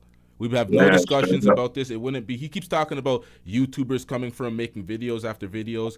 It's because he's unaccountable and he keeps shooting himself in the foot. We get more videos and more videos of more crash outs. This was disgusting work. This doxing and this misinformation on the lead attorney without actually addressing the main issue. I'm like, bro, what are we doing out here, man? This is bad. Man, I cannot wait to see Lee. Man, I know Lee is salivating over this, bro. I can imagine him sitting down, probably getting his head shined, Paul every day. He probably got the whole setup, bro. You dig what I'm saying? Like, because this is bad work, man. I cannot believe Corey. But, I mean, if you were sitting on the other side of it, can you imagine how many gigs this man has lost? How many dollars he can sit there and add up he's lost? You know what I'm saying? So he's crashing out. But the internet never ceases to amaze, bro. You know what I'm saying? Think about the gigs that he's lost, though. If he was accountable from the jump and he owned what he did as a bad act of hitting that woman instead of trying to smear her name, calling her a meth head, crackhead, talking about he had restraining orders, she stabbed her husband, all this bullshit he's putting on her, if he just owned the fact that he should have probably never put his hands on the woman, the gigs wouldn't have been lost. But he's doubling down as if he's justified. But you know what's crazy, bro? All right, so the Anton thing happened, right? I was with him with the Anton shit. And I see the two reactions were pretty much both pathetic. You know, Anton going here crying about how he thought it went. Corey went on his show, and what rubbed me wrong, Corey went on talking about what he would have done. And we like, well, damn, Corey, he was just in your face, cuz. You know what I'm saying? So I think Corey brought upon himself talking about how tough he didn't want to tear up the screen, you know. The goons, you don't know what kind of goons hang up here. Like, nigga, they not killing nobody for you. So once he went down that path, I think everybody was like, you know what, bro, let's see what's really going on with you. And that's what got people on his ass, man. So even with the woman thing, you know what I mean? I don't know if he had a good explanation for that, but just the way he doubled down like he was such a tough guy when everybody saw what kind of played out in our face. That was the damning move, in my opinion. Yeah. For me, I think the PDF shit is the worst thing that's going on with him. I think everything else, he could kind of get over if he just gets back to the jokes and moves past it, because he's trying this whole tough guy shit, but it's like, bro, we know you for being a comedian. We don't care for you to be a tough guy. Even if you are that, we don't care. We want to hear the jokes. We don't want to hear no PDF jokes, but we want to hear the jokes. So if he gets back to that, I think he'll be okay. But I don't think he's beating the PDF claims. The PDF claims are bad, and they're just mounting up. And every day I'm seeing a new comp, and I'm like, how many videos and how many justification is he trying to make for underage 15, 16-year-olds? Like, this is disgusting. I don't even know how that's a comfortable thing to talk about, bro. Like, I've never been around those conversations, bro. So yeah, it's hard to. And when you look at him talking about it, it's not as if he may have been laughing, but no one else was laughing with him. So I don't know if I can give you the joke angle, man. And it's just a weird line of interest to go down repeatedly. I just can't wrap my head around it, and I think that's what everybody else is looking at. Like, this is bad work. Yeah. And this is the thing. He brought up somebody on the show. Let's see if I can share this with you as well. I don't know if I can. Hold up, I'm on the wrong screen. Let's see if I can share this with you, because he brought up a caller on his show, a caller that's also a YouTuber. I have no issue with this caller. This caller, he used one of my videos. The caller that he brings up and talks about, oh, this guy has knowledge, X, Y, and Z. The caller used one of my videos. He reacted to it. Was a video of a comp of Anton, basically Anton's past, about how he kind of created a character himself. But I don't think he understands the landscape of the YouTubers he interacts with. He doesn't do his homework. I think he just likes one thing they say, and then he's just not moving smart. He's not educated in this YouTube shit. It's very bad. That's why I wanted to react to it and break it down and show y'all. But I don't want to ruin your time. If you have anything else to say before we get back to the reaction. Yeah, nah, by all means, man, get back to it. Like I said, Straight Like That is the channel. I'm gonna stay here with y'all and keep watching this thing. All right, cool, man. If you want to call back, if we have a panel after all the reaction is done, then make it's called Straight Like That. It is STR8 LIKDAT. I appreciate you, man. All right, man. Shout out to you, man.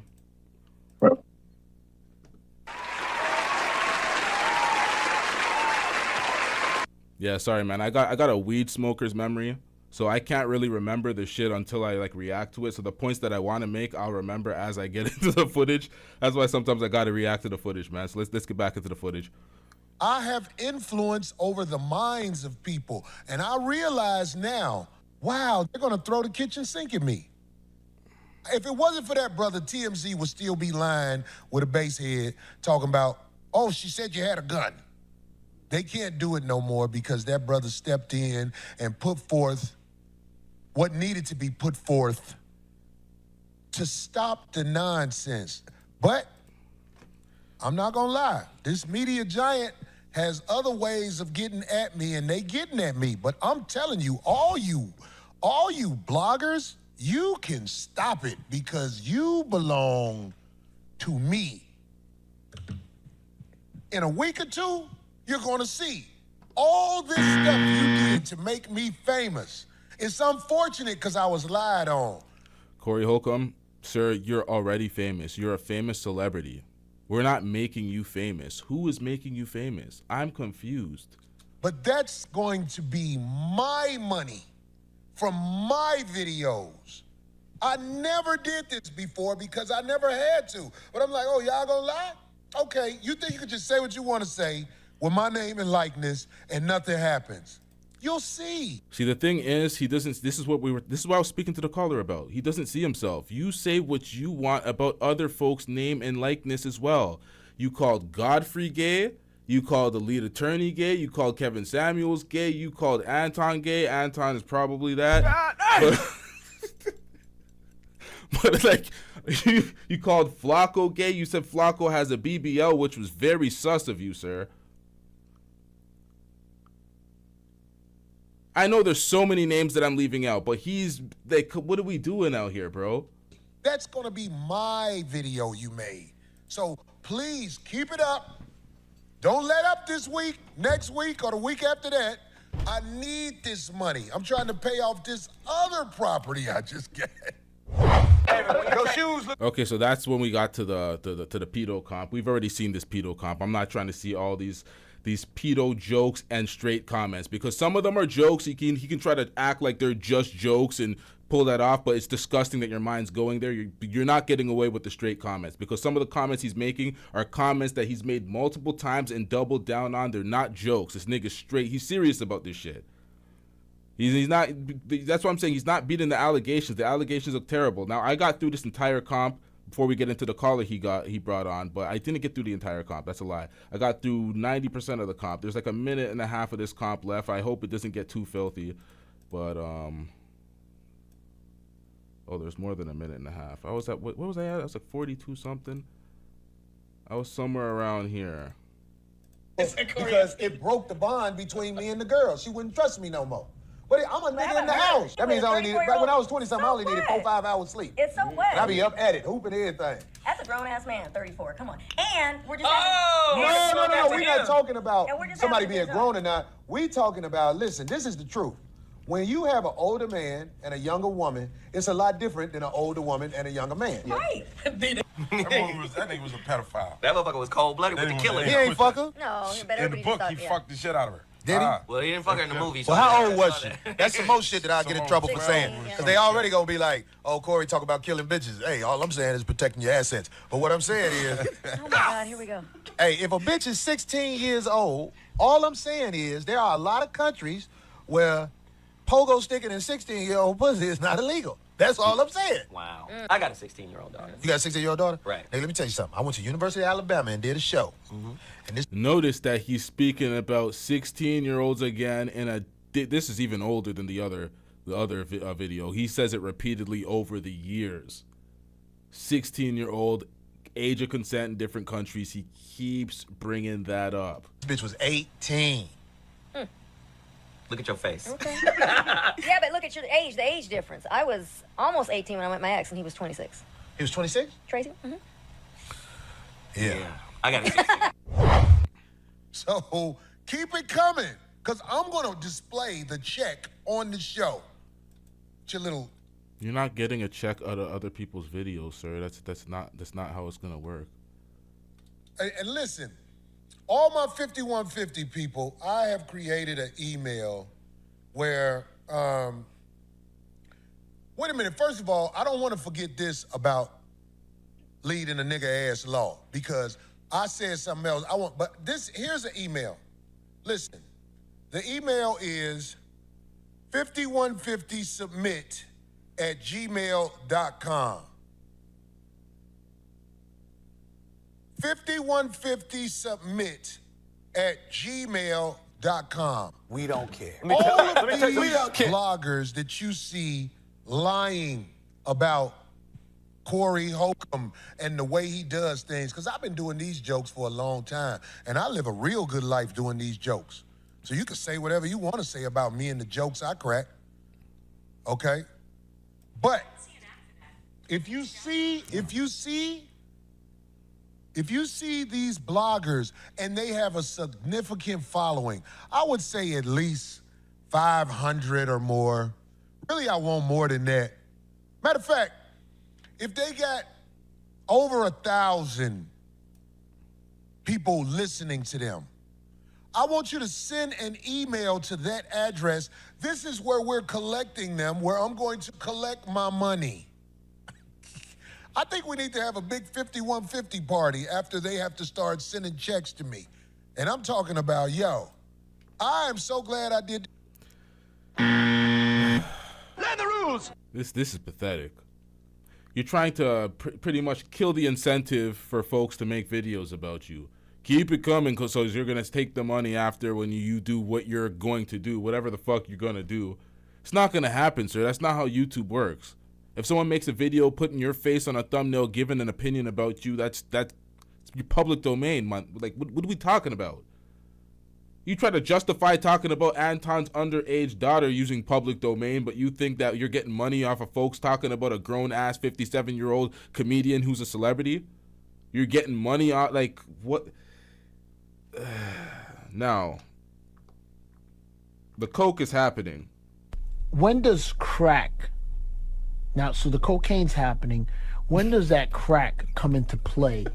This research to find out about this stuff. But here's another thing about leading a nigga ass law. Abe, you know what video I'm talking about, right?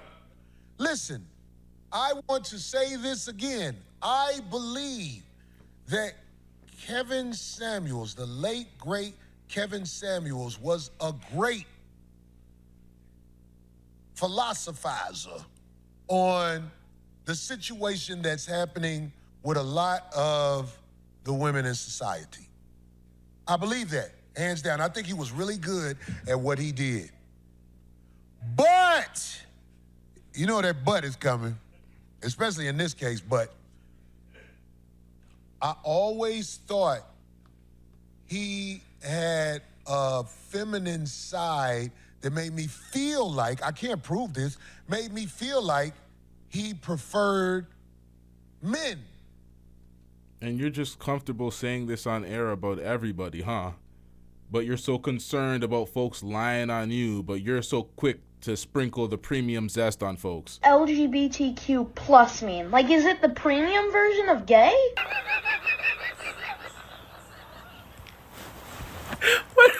Wait a minute. He was into relationships with men. That's what I believe. I'm not saying that's what happened, but I saw him interview guys and it made me go, okay, that was awkward right there. Now, I said that to show you a point. Tampon and lead in a nigga-ass law, it's another punk-ass attorney that I'm gonna bring him up later on. But lead in a nigga-ass law was very, very proud of his relationship with Kevin Samuels. He told me that he was a very close friend of Kevin Samuels. I'll just put it like that. I want to play this video to show how close they were. Abe, do you have the video? Just watch this. You judge for yourself.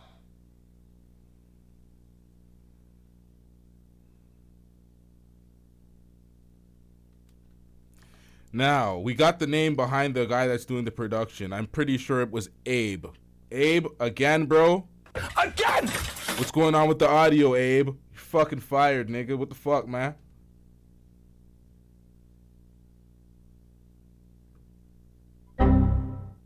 Dusting it up, man. Struggle streaming with 13,000 live viewers. It's filthy work. Listen, can you put it on the screen for us to see? Because we need to see this. It's like I thought I was doing some dope shit leading in.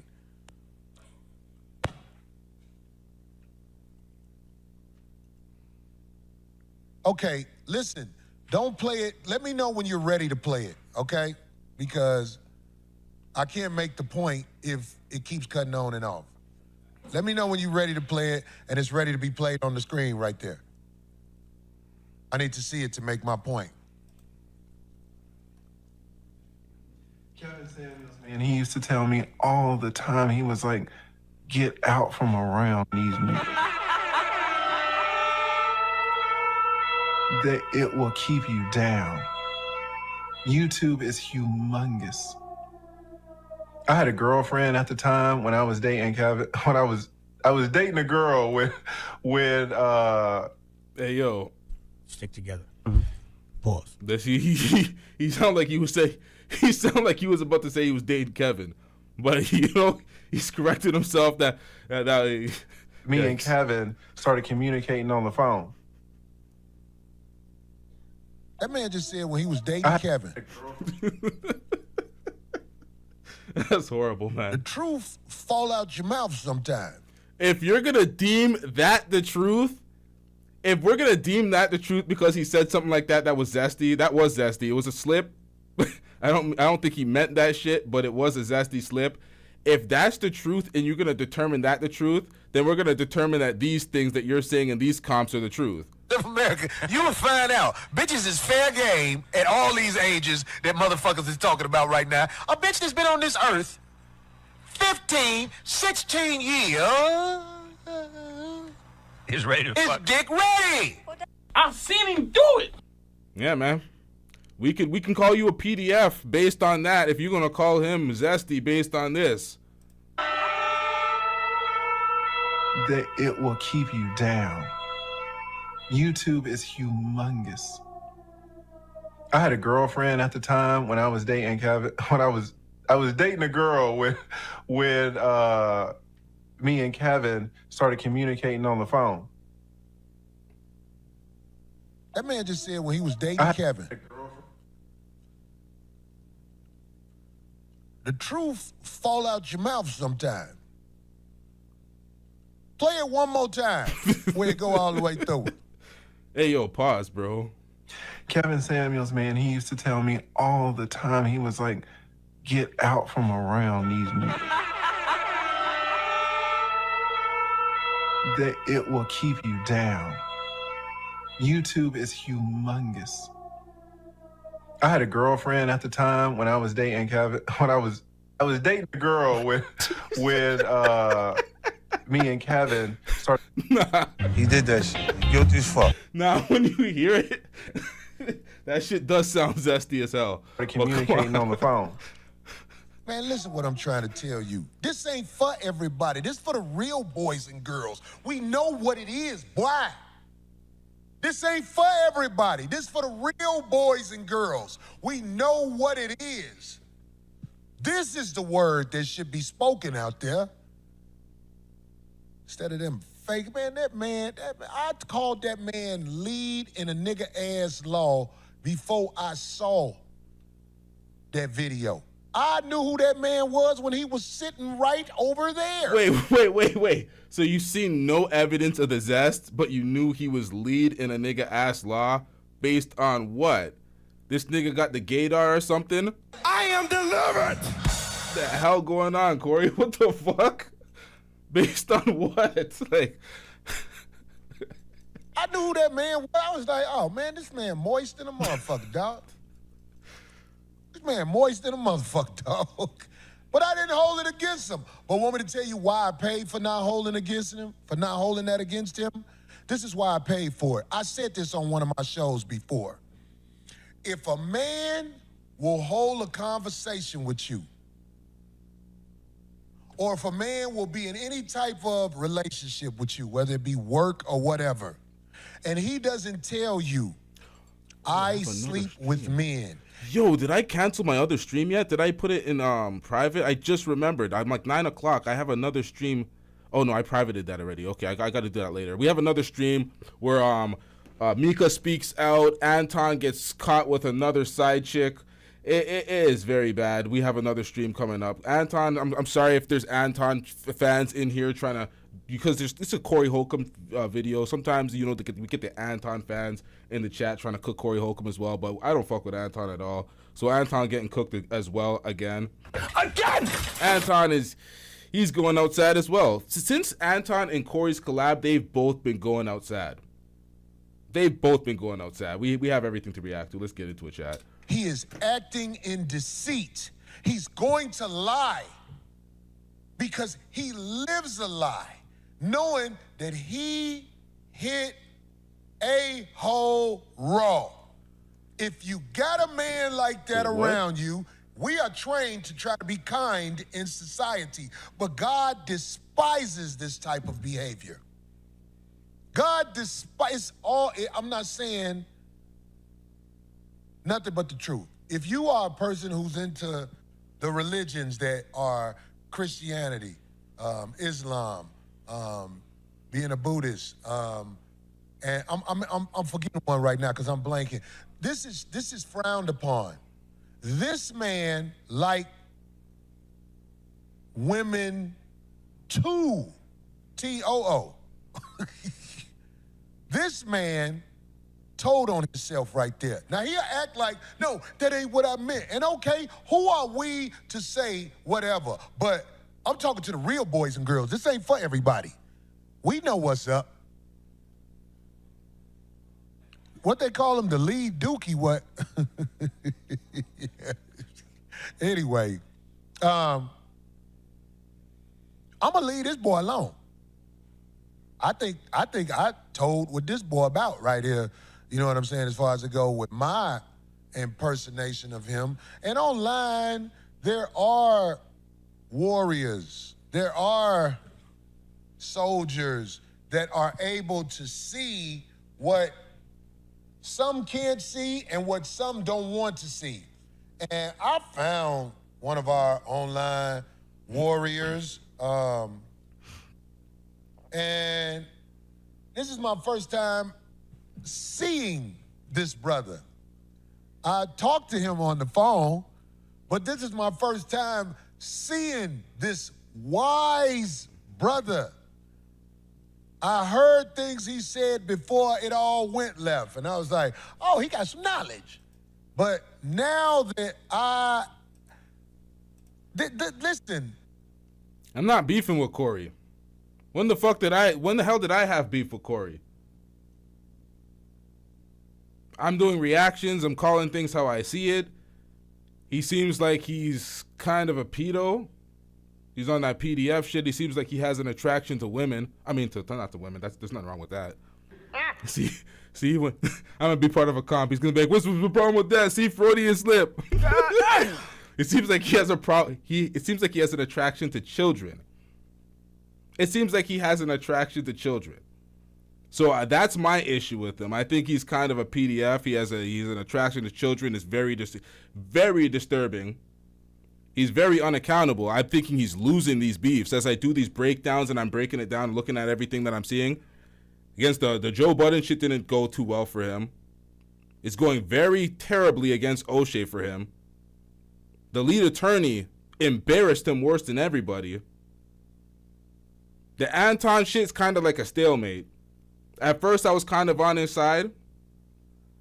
No, actually, not at first. I'm still on his side as it relates to Anton. I still think he got the better of the exchange, but that exchange still ultimately did him damage because ever since then, it's been downhill, and that exchange is still used as ammo against him because he didn't fight Anton. Although Anton bitched up and didn't say it again, he didn't fight Anton, but yet he swung on a woman. So even though I agreed, I seen that he kind of won the exchange versus Anton, he ultimately still holding an L. And it's giving him, it's breeding, that interaction versus Anton is breeding more L's for him. So it's been very bad. My audience needs to hear this brother as he gets comfortable with talking and giving information.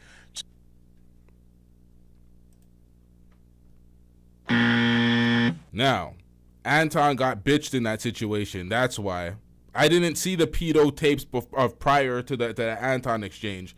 Corey Holcomb was just a funny comedian to me at the time when I was doing the breakdown. All this other shit didn't exist to me. His unaccountability, his dusting it up, going at all the YouTubers, being unaccountable, trying to take the monetization from other people because he sees people doing views on his video. All this dustiness I didn't know about Corey Holcomb prior to that. He was just a famous, funny comedian to me prior. So I seen that breakdown. There was no negative slant towards him. I clearly didn't fuck with Anton prior to that. So maybe there's a little negative bias going in there. But looking at it and trying to be objective, looking at what happened, Anton got bitched. He refused to say it again. He refused to address the fact that he's tap dancing for white men. He refused to say anything. He got cooked and he got cornered and he just started deflecting from that point. So as I seen that breakdown, Anton didn't do a good job. He brought Mika. He got exposed. That breeded more L's for Anton. So all Anton's L's related to all his current L's going on with him and the side chicks and everything are directly related to Corey Holcomb. So Anton is taking a massive L. All Corey Holcomb's L's are related to himself, his dumbass activity, his unaccountability, him hitting a woman, his pedo comments. None of these are via Anton. Anton has done no damage to him. None. And we're going to react to Mika's comments and Mika's interviews tonight. Tonight, we're going live, buddy. Again! To us as the masses. Now, we can't get everybody to agree with everything we say, and we cool with that. But I want to introduce y'all to a brother Kyrie, because this brother is one who has been in his studies. And it shows he has been in his studies, which is what I am trying to do. I want to be in my studies because I want the truth to be something that is symbolized out my mouth when I speak. So can we get Brother Kyrie on? Is Brother Kyrie still on? Yo, chat, can we get these likes up, chat? Get these likes up, chat. Let me know when y'all got it. Is he on? Brother Kyrie, can you see me? Yeah, I can see you, bro. What's up, man? What's up, Corey? What's up, Darlene? Hey, you. Hey, bro. It's like, it's so weird. Like, I saw you when I first came in today because they was getting the Zoom together, man. I want to tell you something, brother. I appreciate your discipline with knowledge, first of all. I appreciate that, man. I appreciate you, man, for taking notes. Okay, so this is his channel. He put his channel up there, the good promotion for him making his appearance on Corey Holcomb's channel. Now let me go to his channel. Let me go to his channel real quick. Let me pull up his channel. Let me pull up the amount of subscribers he has. Let me pull up the videos he has. What is it? My shit's in the way. Oh, shit, I'm putting the wrong thing. What is it? Cut a spoken truth.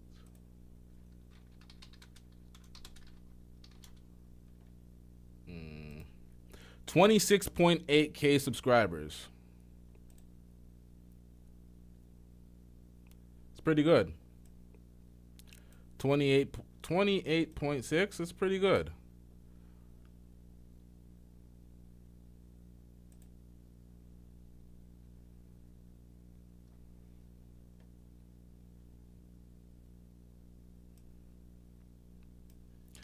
His last video, 20 views, 5 hours ago. Not here to shit on his channel. Let's keep that clear. I'm not here to shit on his channel. Small YouTuber, so it's harder when you're grinding as a YouTuber where you're out here with. He has more subscribers than me, so I'm not shitting on his channel. Let's just put it into perspective. Let's just look like you had any YouTuber that you could have used to bolster your points, bring up, give them that look. When before he dissed O'Shea made 50 videos defending him going against Anton. Could have done that collab, highlighted O'Shea's videos to basically bolster the talking points, but you didn't do that. You did this. You brought this guy on with these videos. Last live stream, how long ago was that? 4 months ago, 900 views. Shorts, what 100. So he's not making any traction. No disrespect to this guy. No traction on the website. How did he even find this motherfucker? How did he even find him? 47 views, 44 views when he's talking about Corey. So Corey's watching every YouTuber that makes a small video, but like, how did you find this dude? That's my main. I found him because he did a reaction to my channel on his other channel. 900 subscribers on here. King Cutter's Empire. He reacted to my video right here. Who is Anton Daniels? Maybe he found him because of the Who's Anton Daniels, but this is my video. My focus is not ever really completely on money. And I'm not telling you not to be successful. Be successful in everything you do. What I'm saying is be happy, you know. Yeah, so he just reacted to my video. This is me. Huh? This is what's up. Vintage face palm. Again! Like, this is my video here. So how did he, this is the person you decided to bring up on your platform. Good job to him that he got noticed. He got that look, but I just don't. This man, a lot of people out here, they don't want to hear the truth, man, and that's why we dealing with what we dealing with right here. Well, you know what? I'm going to prove that there are enough of us who want to hear the truth, because a lot of the Backdooria Brigade is saying, if you read their headlines, it says he's done all this stuff. I don't think so. I think yo, he's done. There's a reason why I put he's done as the subtitle in the fucking the thumbnail, because he said that. That's why I was like, yo, what am I gonna put for the subtitle? And it's because the he's done is so overused. I'm like, yo, let's just slap this bitch in here again. The people, there's a lot of people who know better, because I put in a lot of work. But what I wanted to ask you, because your opinion matters to me, and I believe it's going to matter to other people as they get to know you. Why do you think the world is so fickle? Why do you think someone who isn't even coming with a presentation that's proven anything was able to get over on the minds of so many people? What's going on with us? Because the presentation proved everything that it needed to prove, Corey. Only you lack the comprehension skills to realize that, and that's why your lawyer was able to just gaslight you and downplay his lack of professionalism. Running an interview, confirming it without getting consent from you. That's the only thing that you missed it. You missed it. You missed the point. I don't even understand it. See, the problem is when somebody's dealing with the truth and exposing not only the people, but society, the systems that we're dealing with, it's easier for you know, people to look at that person and hate that person because it requires change. So when somebody like the lead attorney come on, you know, like I pointed out in my video, got a smooth face and no beard, right? It's easy to deceive people, right? And it's unfortunate that we are dealing with this because it's leading many people down the wrong path. And this situation right here is exposing, and I'm gonna say so-called black people because I know who he is according to the scripture, but so-called black people is exposing people right down the line, especially here in 2026. So you got people that's standing on the righteous side, and you got people that's standing on the unrighteous side. You got people that's standing for the truth, and you got people that's standing for the deception. So right now it's being demand which side you gonna pick.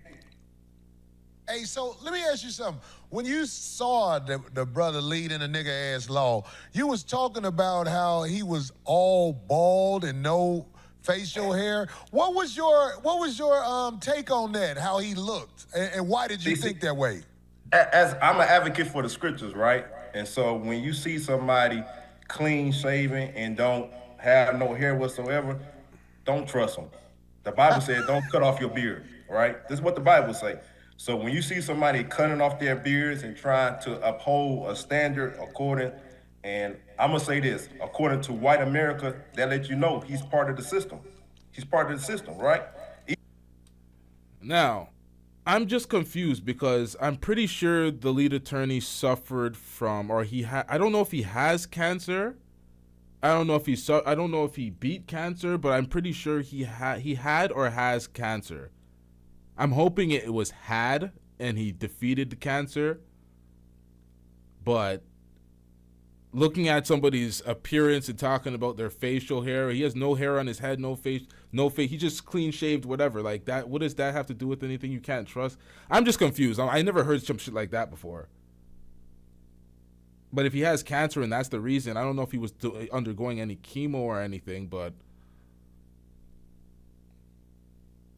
he has cancer. Show he still has it. Fuck. See, this is man. See, that's fucked, man. He has incurable cancer. See, this is fucked up. This is some bullshit. I heard somebody said it was terminal, and I was like, nah, this can't be terminal. That's fucked up. I'm like, it can't be. I'm like, that is fucked up. But if it's actually terminal, see, this is the thing. Incurable means it's gonna be. Man. See, Kevin Samuels had cancer. He beat it. MTR had testicular cancer. He removed it. He defeated it. I thought TLA beat the. Oh fuck, man. See, this is some bullshit, man. I fuck cancer. I didn't know that. It was up in the air. I was hearing rumors if he had it or if he beat it. I didn't know he had it. I didn't know it was incurable. That's fucked up. That's fucked up. Even when you look out in the wild, if you see a full-grown lion out there without his mane, you're gonna look at it funny, right? Yeah. So if he don't got his mane, how in the world can I trust him? See, I never looked at it that way before I heard you say that, because like I said, I learn a lot when I listen to you talk, brother. You know what I'm saying? So according to the Bible, a naked-faced man is deceptive. It's deceptive. When you look at 2 Samuel chapter 10, right, the followers of David, the scripture said when they had their beards cut off, they couldn't even come back into the kingdom. David told them, listen, stay outside until your beard grow back, because it was a shame not to have your beard. And so when you go down through history, look at the serial killers, look at the molesters, majority of the time, how they look. They look like leading a nigga ass law. Right. The serial killers and the molesters, and you're putting that on him when the PDF files are on you and you haven't beaten the allegations. The man's suffering from cancer. This is disgusting, bro. And they love being around kids. I mean, y'all can fact check me. This is all known facts, man. You can fact check me, man. Well, right now, there's a lot of people who don't care about the facts. They care about trying to say what they want to say. But you are saving a lot of people with this information. And that's why I'm glad you're here, brother, because there's so many of us that may not know what we need to know. But the truth, when you hear it, it's recognized. You can be fooled by the lies, but sometimes because the truth is so not in the ordinary, When you hear it, you say, wow, that's something there, what he said. You get what I'm saying? Even something as simple as no facial hair, if you get what I'm saying. There's so many that didn't know that. I know I didn't know that. When I heard you say it, I was like, wow, that's deep. That's interesting. You know what I'm saying? Because I'm new to this Bible study. Right. That's and why go ahead. But let me ask you a question. I've come to the realization that the word pastor is not in the Bible. Right. Pastor comes from a Latin word meaning pastor, but the correct word that should be used is shepherd. A lot of people don't understand that. And when you look at the Hebrew word, which is ra'ah, that means shepherd. It means to feed the flock. That pastor, that's tied to Roman Catholicism. And most of the time, pastors is what? On salary. Pastors don't really care about the flocks. They on salary. All they care about is money. I mean, we're dealing with this over here in Detroit Metro, where you got these big-time pastors begging people for money to build a bigger building. What is we talking about? What the hell we got going on?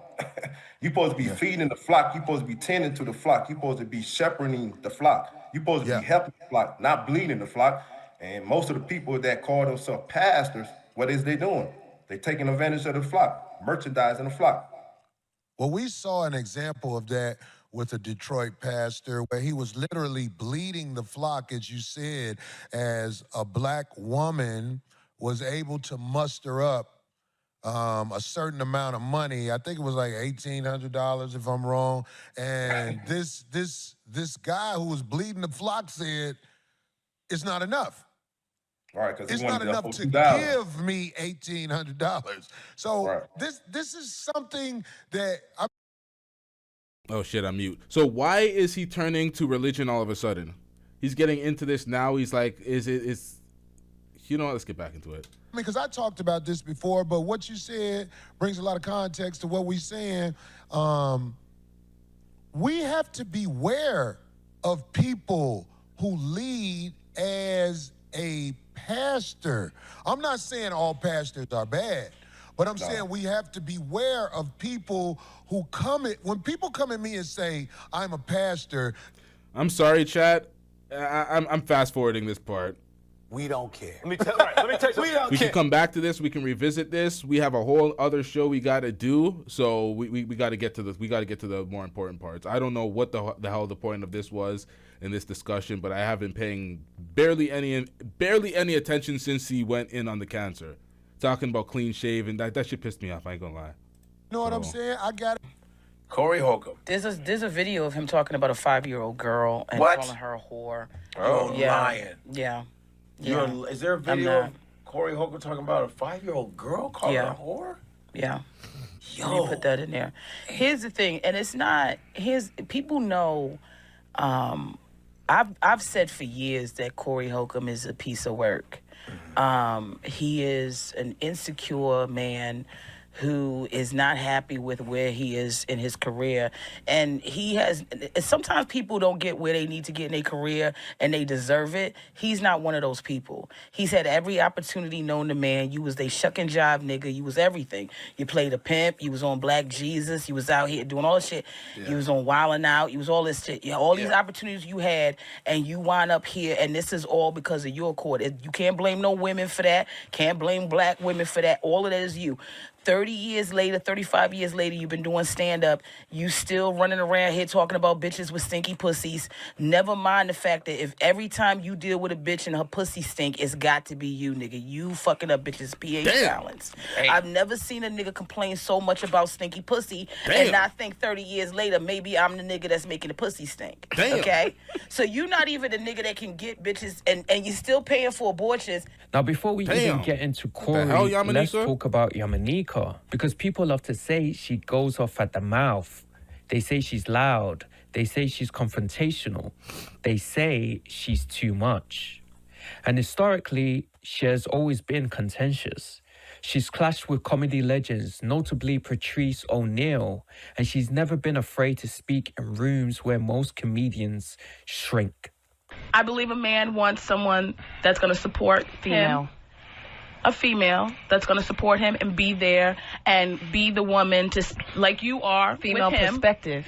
No. I'm just saying. No, I don't think it's Let her female finish. perspective. Let's finish. Like you're Don't there none. for him, okay, supporting him, taking his shit and whatever he does, and he takes your shit. That's the type of relationship I'm talking about. He can call you a bitch, a cunt, and you're not gonna fucking jump on his ass. Wait, stop the presses. Hold up. Don't let me have to turn your mic off when I'm saying this, right? Hold up. Stop the presses. All right.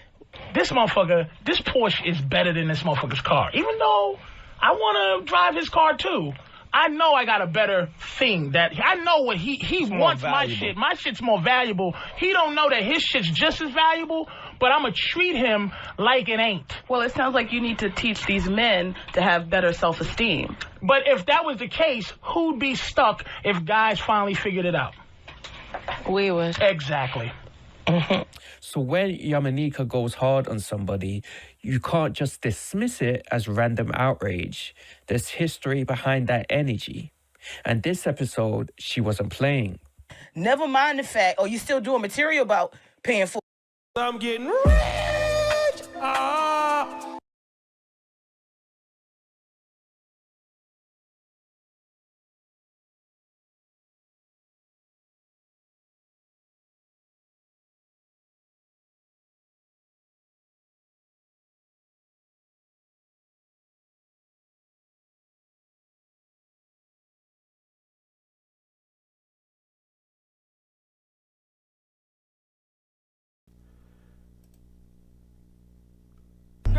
How long have I been muted? God damn, yo.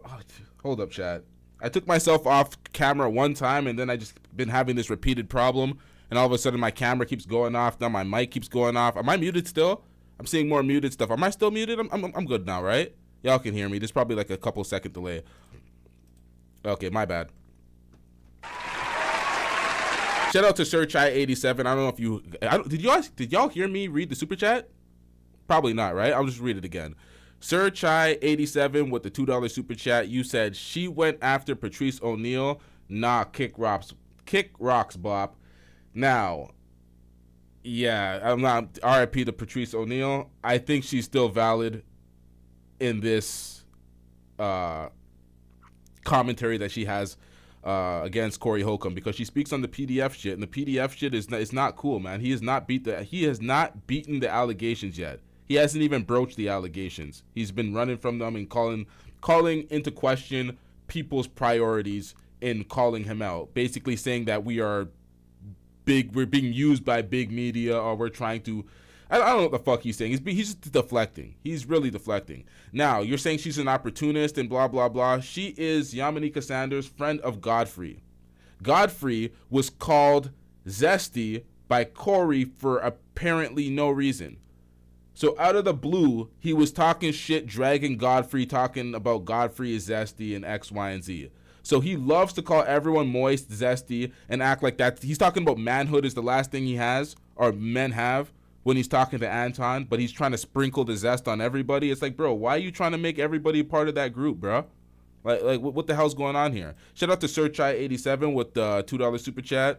I'm getting rich. SirChai87 says it's always the same types of feminists. Always. Now, shout out to you, SirChai. I don't know if she's a feminist. She's a comedian. So if she's a feminist and a comedian at the same time being I don't know. Let's hear the commentary. Abortions. Never mind the fact that you get an abortion pill now for about $5. Oh, what's this? This might be the 5-year-old. I think this is it. 5-year-old. Yeah. Oh, shit. Let me hear it. Turn that shit up. This past weekend, I saw this little girl. She had a Welch's grape juice bottle in her mouth. And she was about 5.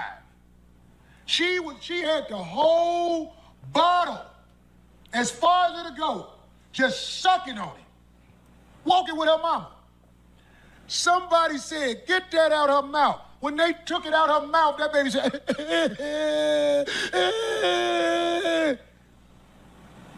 You know when she stopped crying? When a man picked her up and put her in her lap and started bouncing with her. Then she stopped crying and was looking like this. I say, that's a whore.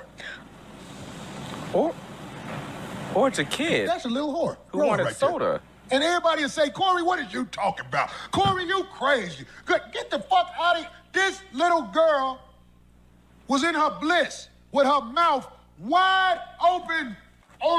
She was just, it had the cap on it and everything. They took it out of her mouth. Then a man picked her up and started shaking her on his knee. And she was like, I said, that's a whore. That's a little whore. It's just Corey Holcomb crazy.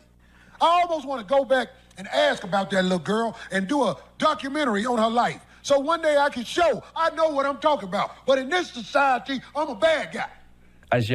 That's filthy, Corey. That's absolutely filthy. Am I muted again? Y'all keep saying mute, and I keep getting paranoid now. I got to look at my OBS. That's filthy. Why would you sexualize a child? A child drinking out of a bottle, getting calmed down and soothed by her potential father, if that was the father that was carrying her and rocking her back and forth. Why would you sexualize any of that? That's what we're talking about. That's filthy, and that's what Yamanika's issue with Corey is. We can't say feminist this and at that point he's filthy, and people are having issues with the PDF comments. That's nasty work. Like, why are you sexualizing a child like that? Why are you thinking and looking at the child that way? That's nasty, bro. That's nasty. Now, SirChai87 dropped another super chat. I'm getting rich. You said I was muted for your other one as well? I'm gonna keep an eye on my mic now. So was I muted for this one? She went after Patrice O'Neal. Nah, kick rocks, bop. Was I for that one? What about this one? It's always the same types of feminists. Always this one and another one. Shout out to you. I'm getting rich. You says, yeah, I agree, LTTV. Godfrey, cool. Corey was wrong. Yeah, he was, man. He came at him for no reason, called him zesty for no reason, with no indication, with no zesty moments, nothing. Not even a pause-worthy moment, and you called him zesty. That was out of pocket. But, yeah, shout out to SirChai87. Let's get back into this. Nika pointed out there was no joke structure there, no punchline, no clever twist. She zeroed in on something deeper. Why is your mind going there in the first place? Why are you staring at a young individual long enough to build a bit around it? And her larger argument wasn't just about that one clip. It was about a pattern. She framed Corey as someone who has built her career on degradation, especially towards women, and who now seems shocked that the culture is pushing back. What do you think about that one? Oh, boy. That's cringy. Like, oof. Why are you staring that hard at a 5-year-old girl? To even notice it enough to even have the bit. Drinking. Here's why. That's extreme. Here's why I come on here and I say some of the things that I say, right? Because what's dangerous about what he's doing, aside from the fact that obviously he is sexualizing a 5-year-old child, whether it is a little girl or little boy, he is sexualizing a child. Not to mention the fact that we just watched a clip where he's already justifying at 14 years old that the child is ready to be a woman and a mother and all this other stuff. So that means 9 years from now, the little girl got to worry about him, but it sounds like she got to worry about him today at 5 years old. Mm-hmm. Right. It's the way in which some of these guys are predators, and they immediately try to blame the victim of their predatorization, right? Yeah. So you're looking at this little girl, and the way none of this stuff would have even come to my mind when I saw a 5-year-old, it's crazy, right? The way that came to your mind, and then you decided to go ahead and do some type of research, I guess, then you're going to present this as some type of TED Talk, as if there's some type of urgency that we need to address. Yeah, man, he did this multiple times. He talked about they're ready for child rearing at 15, 16. He made that argument multiple times. We've seen it in multiple comms. And people are saying it's shock jock type comedy. Why is it always on a podcast? Why is it not on a stage where he's doing jokes as a stand-up comedian? He's always doing it in a podcast setting, in conversation setting. We've seen it earlier in the show when he was going back and forth with D, making these arguments seriously, campaigning for them. How many times do we see him campaigning for 15, 16-year-olds? Whether it's 10 years ago, 5 years ago, 3 years ago, 2 years ago, it's constant, it's consistent, it's repetitive. little 5-year-old girls drinking Welch's grape juice, and first of all, never mind the fact that probably the man that picked her up was a father. Okay, you're sexualizing this little girl, and it's because she is a whore. It's because she's ready to suck dick. She ready to fucking suck and luck. And now you want to do a documentary on this little girl to find out so that you can prove that you're right. If you took this amount of energy and forethought and put it into your act, nigga, you might be funny. Damn. Her criticism wasn't just moral outrage, it was professional.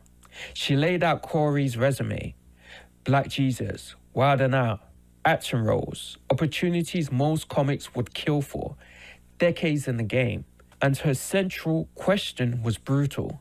If you've had all those opportunities and you're still here 30 plus years later recycling the same stinky pussy jokes, is that the industry's fault?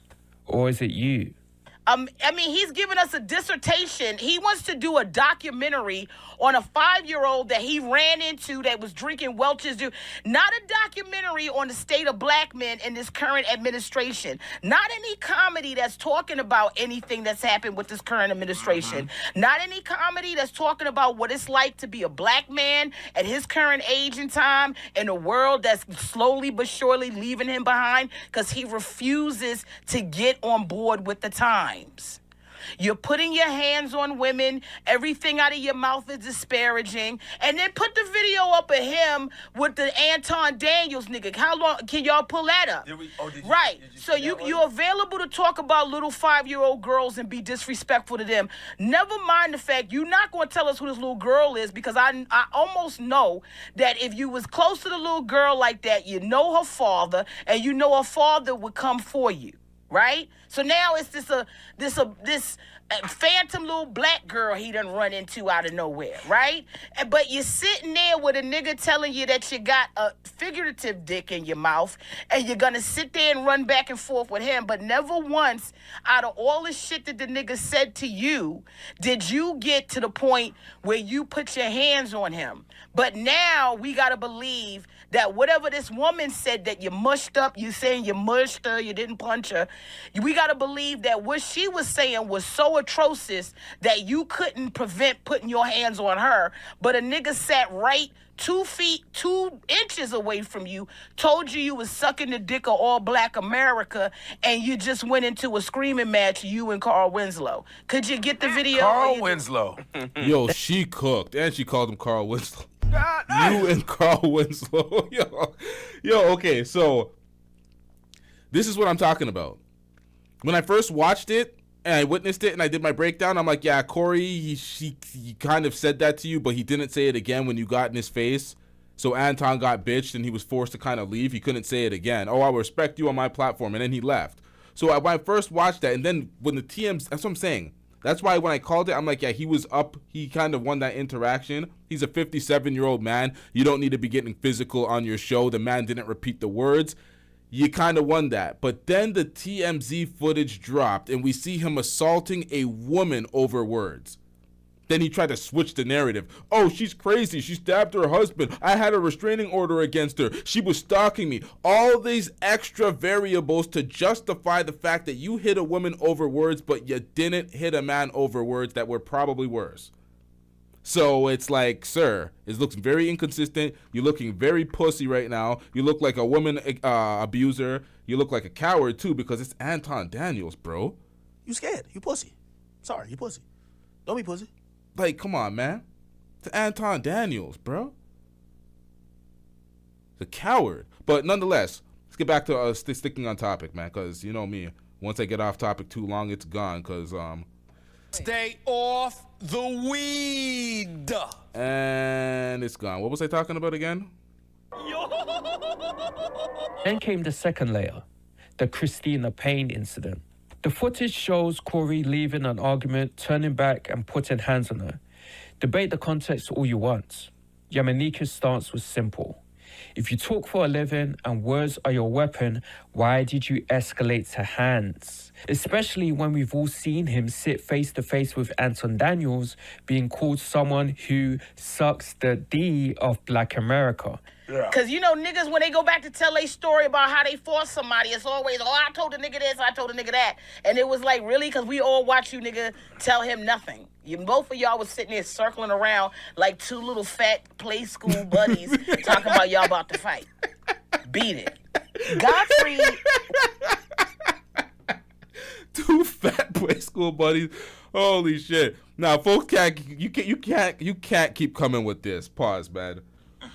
What are we doing? He said, let's go outside. He said, say it again. He didn't utter the words again. He went mute, and then he had a security guard with him. So let's go outside. Spare me with that, bro.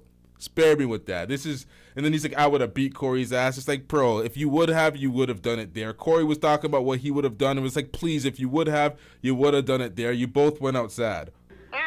We are talking about Corey Holcomb because Corey Holcomb is in the news. Unfortunately for him, he's not in the news because of his stand-up, right? He's in the news because of things that he has said out of his own mouth. Over here, right, we are here to give commentary about what's happening, right? We've talked about Sexy Red, Nicki Minaj. We're out here talking, so he's a part of that zeitgeist, right? Yep. Of us talking about shit. Now, because the things that he's talking about are very few people are on board unless they are a pedo. Very few people are on board with anything that he is saying, right? So I am allowed to come on here. I don't, and voice my opinion about somebody who, number one, has publicly said wild shit about me. Really? Yes, number one. Number two, is not a great person. And number three, is currently in the news. Again, not for his stand-up, for putting his hands on people and then having these damn back and forths, okay? So let's be very, very clear about that. Don't ever come right in there and talking about, Corey Holcomb needs no fucking grace. And that's not no mush. That's a punch. That's a punch. But also... Yeah, and I'm the one brother that swung. And I'm proud of that brother. And the rest of them niggas sitting around there looking like they had a damn carnival they bought tickets for. I think the guy who swung was a security guard at the club. Okay. Her argument was consistency. If you can handle verbal disrespect from a man inches away from you without swinging, then don't tell us you had to put hands on a woman. And here's where it gets interesting. Godfrey didn't say much, and that silence wasn't accidental. Godfrey and Corey have history. Corey has publicly called him gay on multiple episodes. There's tension there. So you could feel Godfrey choosing his words carefully, almost strategically, because Corey is known to respond.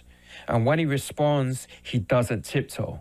Akeem Woods, meanwhile, backed Yamanika. He wasn't as fiery, but he reinforced the core theme.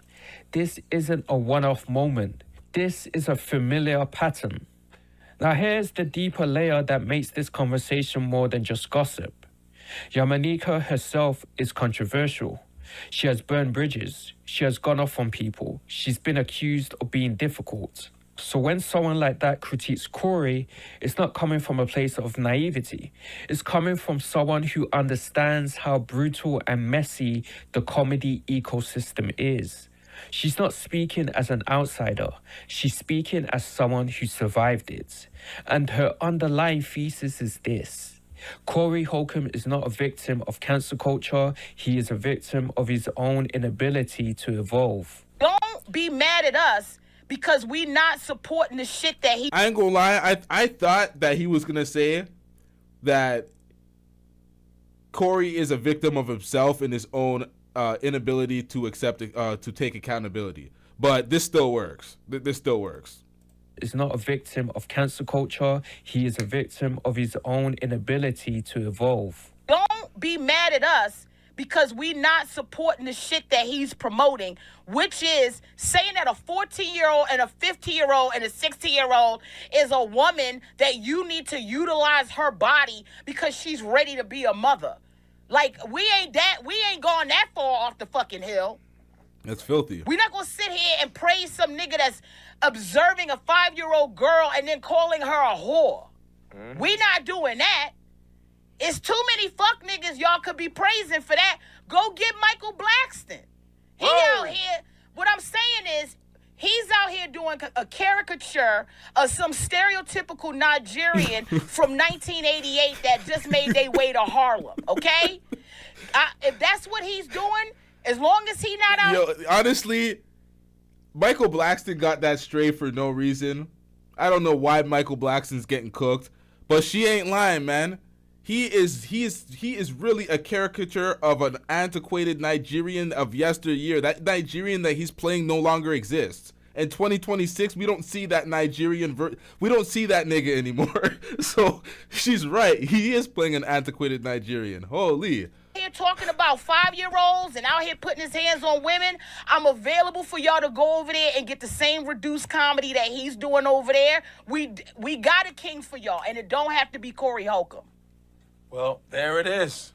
You heard it first from Yamanika Saunders. And I don't give a fuck about none of these niggas, because I'm going to tell you something right now. A lot of these niggas try to come in and say, oh, y'all this and y'all that. I am a black woman in this fucking business trying to do it. I've been in this business since I was 16 fucking years old.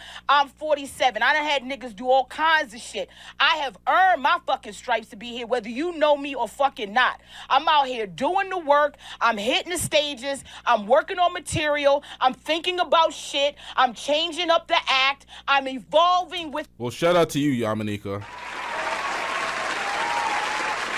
I'm going to keep it a stack. I ain't defending any pedo. And I'm not defending no pedos, no PDFs, anybody accused. Nope. Fight that battle yourself, my nigga. I'm not doing it. So folks that are defending Corey, that they're on their own with that. He has to beat those PDF claims himself. I'm not defending none of that. That shit is filthy. That shit sounds disgusting. I was low-key triggered during the stream when they were talking about the cancer shit, and they're pretty much just dissing the man based on something that could be cancer related. That triggered me. I ain't gonna lie. I was a little. I've lost family members and friends and things to cancer, so I don't play with that. That shit that actually annoyed me. But yeah, I'm not defending any PDF shit. At first, I seen that tape with Michael Jordan grabbing the ice out of the kids. It looked like Michael Jordan was doing some shit. I was like, what the fuck, Jordan? What the hell was that? I'm like, well, now it's Bron's GOAT uncontested. No one's contesting that. I was being immature, like Bron's taking the W. But at the same time, I was like, yeah, no, this must be a misunderstanding. This must be a misunderstanding. And they were showing different angles and saying Jordan was pulling the ice and blah, blah. Now it's a big thing for Michael Jordan. I'm like, damn, this is crazy. But yeah, man, let's get back to the subject. My shit. I'm not who I was 20-something years ago when I started fucking comedy, running around here talking about reduced bullshit. I am a 47-year-old black woman living in this world, and I think it's important for me to put that POV out and have something to say other than to sit there and tell y'all how many different ways I fucked and sucked some nigga's dick. Comedy changes. Audiences change. Culture changes. If you're still operating on 1998 shock value and blaming women for everything in 2026, eventually the world moves on without you. That doesn't mean you can't be edgy. It means you have to be clever. Even Patrice O'Neal, who was ruthless, built arguments. He didn't just shout degradation. There was structure, philosophy, misdirection. That's the distinction Yamanika was hinting at. And the most telling part, when Corey complains about losing gigs and blames optics, she laughed at the word itself. Her point was clear. You don't get to run your mouth about everyone else for decades and then demand grace when the spotlight hits you. That's not how it works. That's facts. That is absolute facts. Say if I'm at 1 million subscribers, I clawed my way up there cooking everybody. I get some sort of turmoil or some sort of drama going on with me. Everybody's making a video about me. Who's going to be surprised? Not me. I'll be like, yeah, I cooked that nigga in this instant, and I talked shit about this nigga when he was going through this. I was talking shit about him, and he couldn't do the PDF. All that shit, I'm going to be like, yep, I know. Now it's my turn. I'm going to be well aware of that, and if you're not, you're delusional. Like, this is the talk space. This is social commentary. You're commenting on people. People do not like your opinion sometimes, although you're just trying to keep it 100. It is what it is. People ain't going to like it. People are not going to be fond of it. People are going to cook you when it's your turn. In many ways, this episode wasn't just about Corey. It was about accountability and comedy. It was about whether the old say anything, no consequences era is over. And it was about whether some comedians have confused cruelty with craft. The irony, Godfrey's platform gave space for this critique, and that might be the biggest shift of all. Because years ago, this conversation wouldn't have happened publicly. Now it is, and the comedy world is watching. The question isn't whether Corey will respond. He will. The real question is whether he'll reflect. Because if you're 30 plus years in and still fighting the same fights, maybe it's not the culture that's bitter. Maybe it's you. I'm telling you the whole story. I'm gonna tell you where I fucked up. You said that to her. Like, they saw you dick me, but I'm telling you, all you bloggers, you can stop it because I can tell how you are. I'll be there when you lose too. Look like a bitch you get chose out here. I'm just saying. So, look, if I fuck your mama on some bullshit pretense, I probably can fuck her daughter on the same pretense. I mean, I'm just saying. I don't do that type of shit, but I'm saying I done lived with bitches whose daughter tried to give me some pussy before. I just didn't want it. You just gotta get a permission slip first before you fuck the daughter. Right. You gotta do something. I don't know. Wait, what do you mean, right? Do the research on that law and see if that's true. If you want to marry somebody underage, you can get permission from the parents. Disgusting. Oh, my bad. I played that drop too many times. But yeah, shout out to everybody in the chat. Shout out to everybody who hit that super chat. I don't know why I ended it off with that. But yeah, Corey's filthy, man. Corey's absolutely filthy with those PDF comments. He has not beat the allegations. Now, he doxed the lead. In conclusion, let me wrap up the stream. In conclusion, he doxed the lead attorney, who some people have pretty much confirmed that his name is already out there in the public domain anyway. But he attempted to dox the lead attorney. He attempted to take shots at the lead attorney, call him zesty, take shots at his credentials, although he told everybody that he was a retired attorney. Deflected from the main situation, never dealt with the main issue. His lawyer confessed to agreeing to having the sit down with the lead attorney without your consent. So that was terrible practice from your lawyer, escaping natural or normal protocol, just completely saying fuck the protocol. He gaslit you, although he went against what is normal protocol for lawyers to get consent from their client. He gaslit you on your own show, had you just sitting there accepting the gaslighting, basically playing it down like it's not a big deal. You didn't fire your lawyer. Your lawyer is a clear idiot. So are you. This was a very bad stream. A very bad stream. Very unaccountable. Digging himself deeper in the hole. Did not address the PDF allegations. He's getting cooked by more PDF videos every damn day. Did not show the requisite receipts for as it pertains to the restraining order that he allegedly has against the woman that he assaulted. Just overall dusty. Just overall dusty. Now we have Anton Daniels and his side chicks to react to, so we have another show coming up. Make sure you hit that like button. Make sure you hit that subscribe button if you're not already subscribed. We will be back, chat. We will be back because it's always somebody's turn to get cooked. So yeah, man, like and subscribe. We out. Again!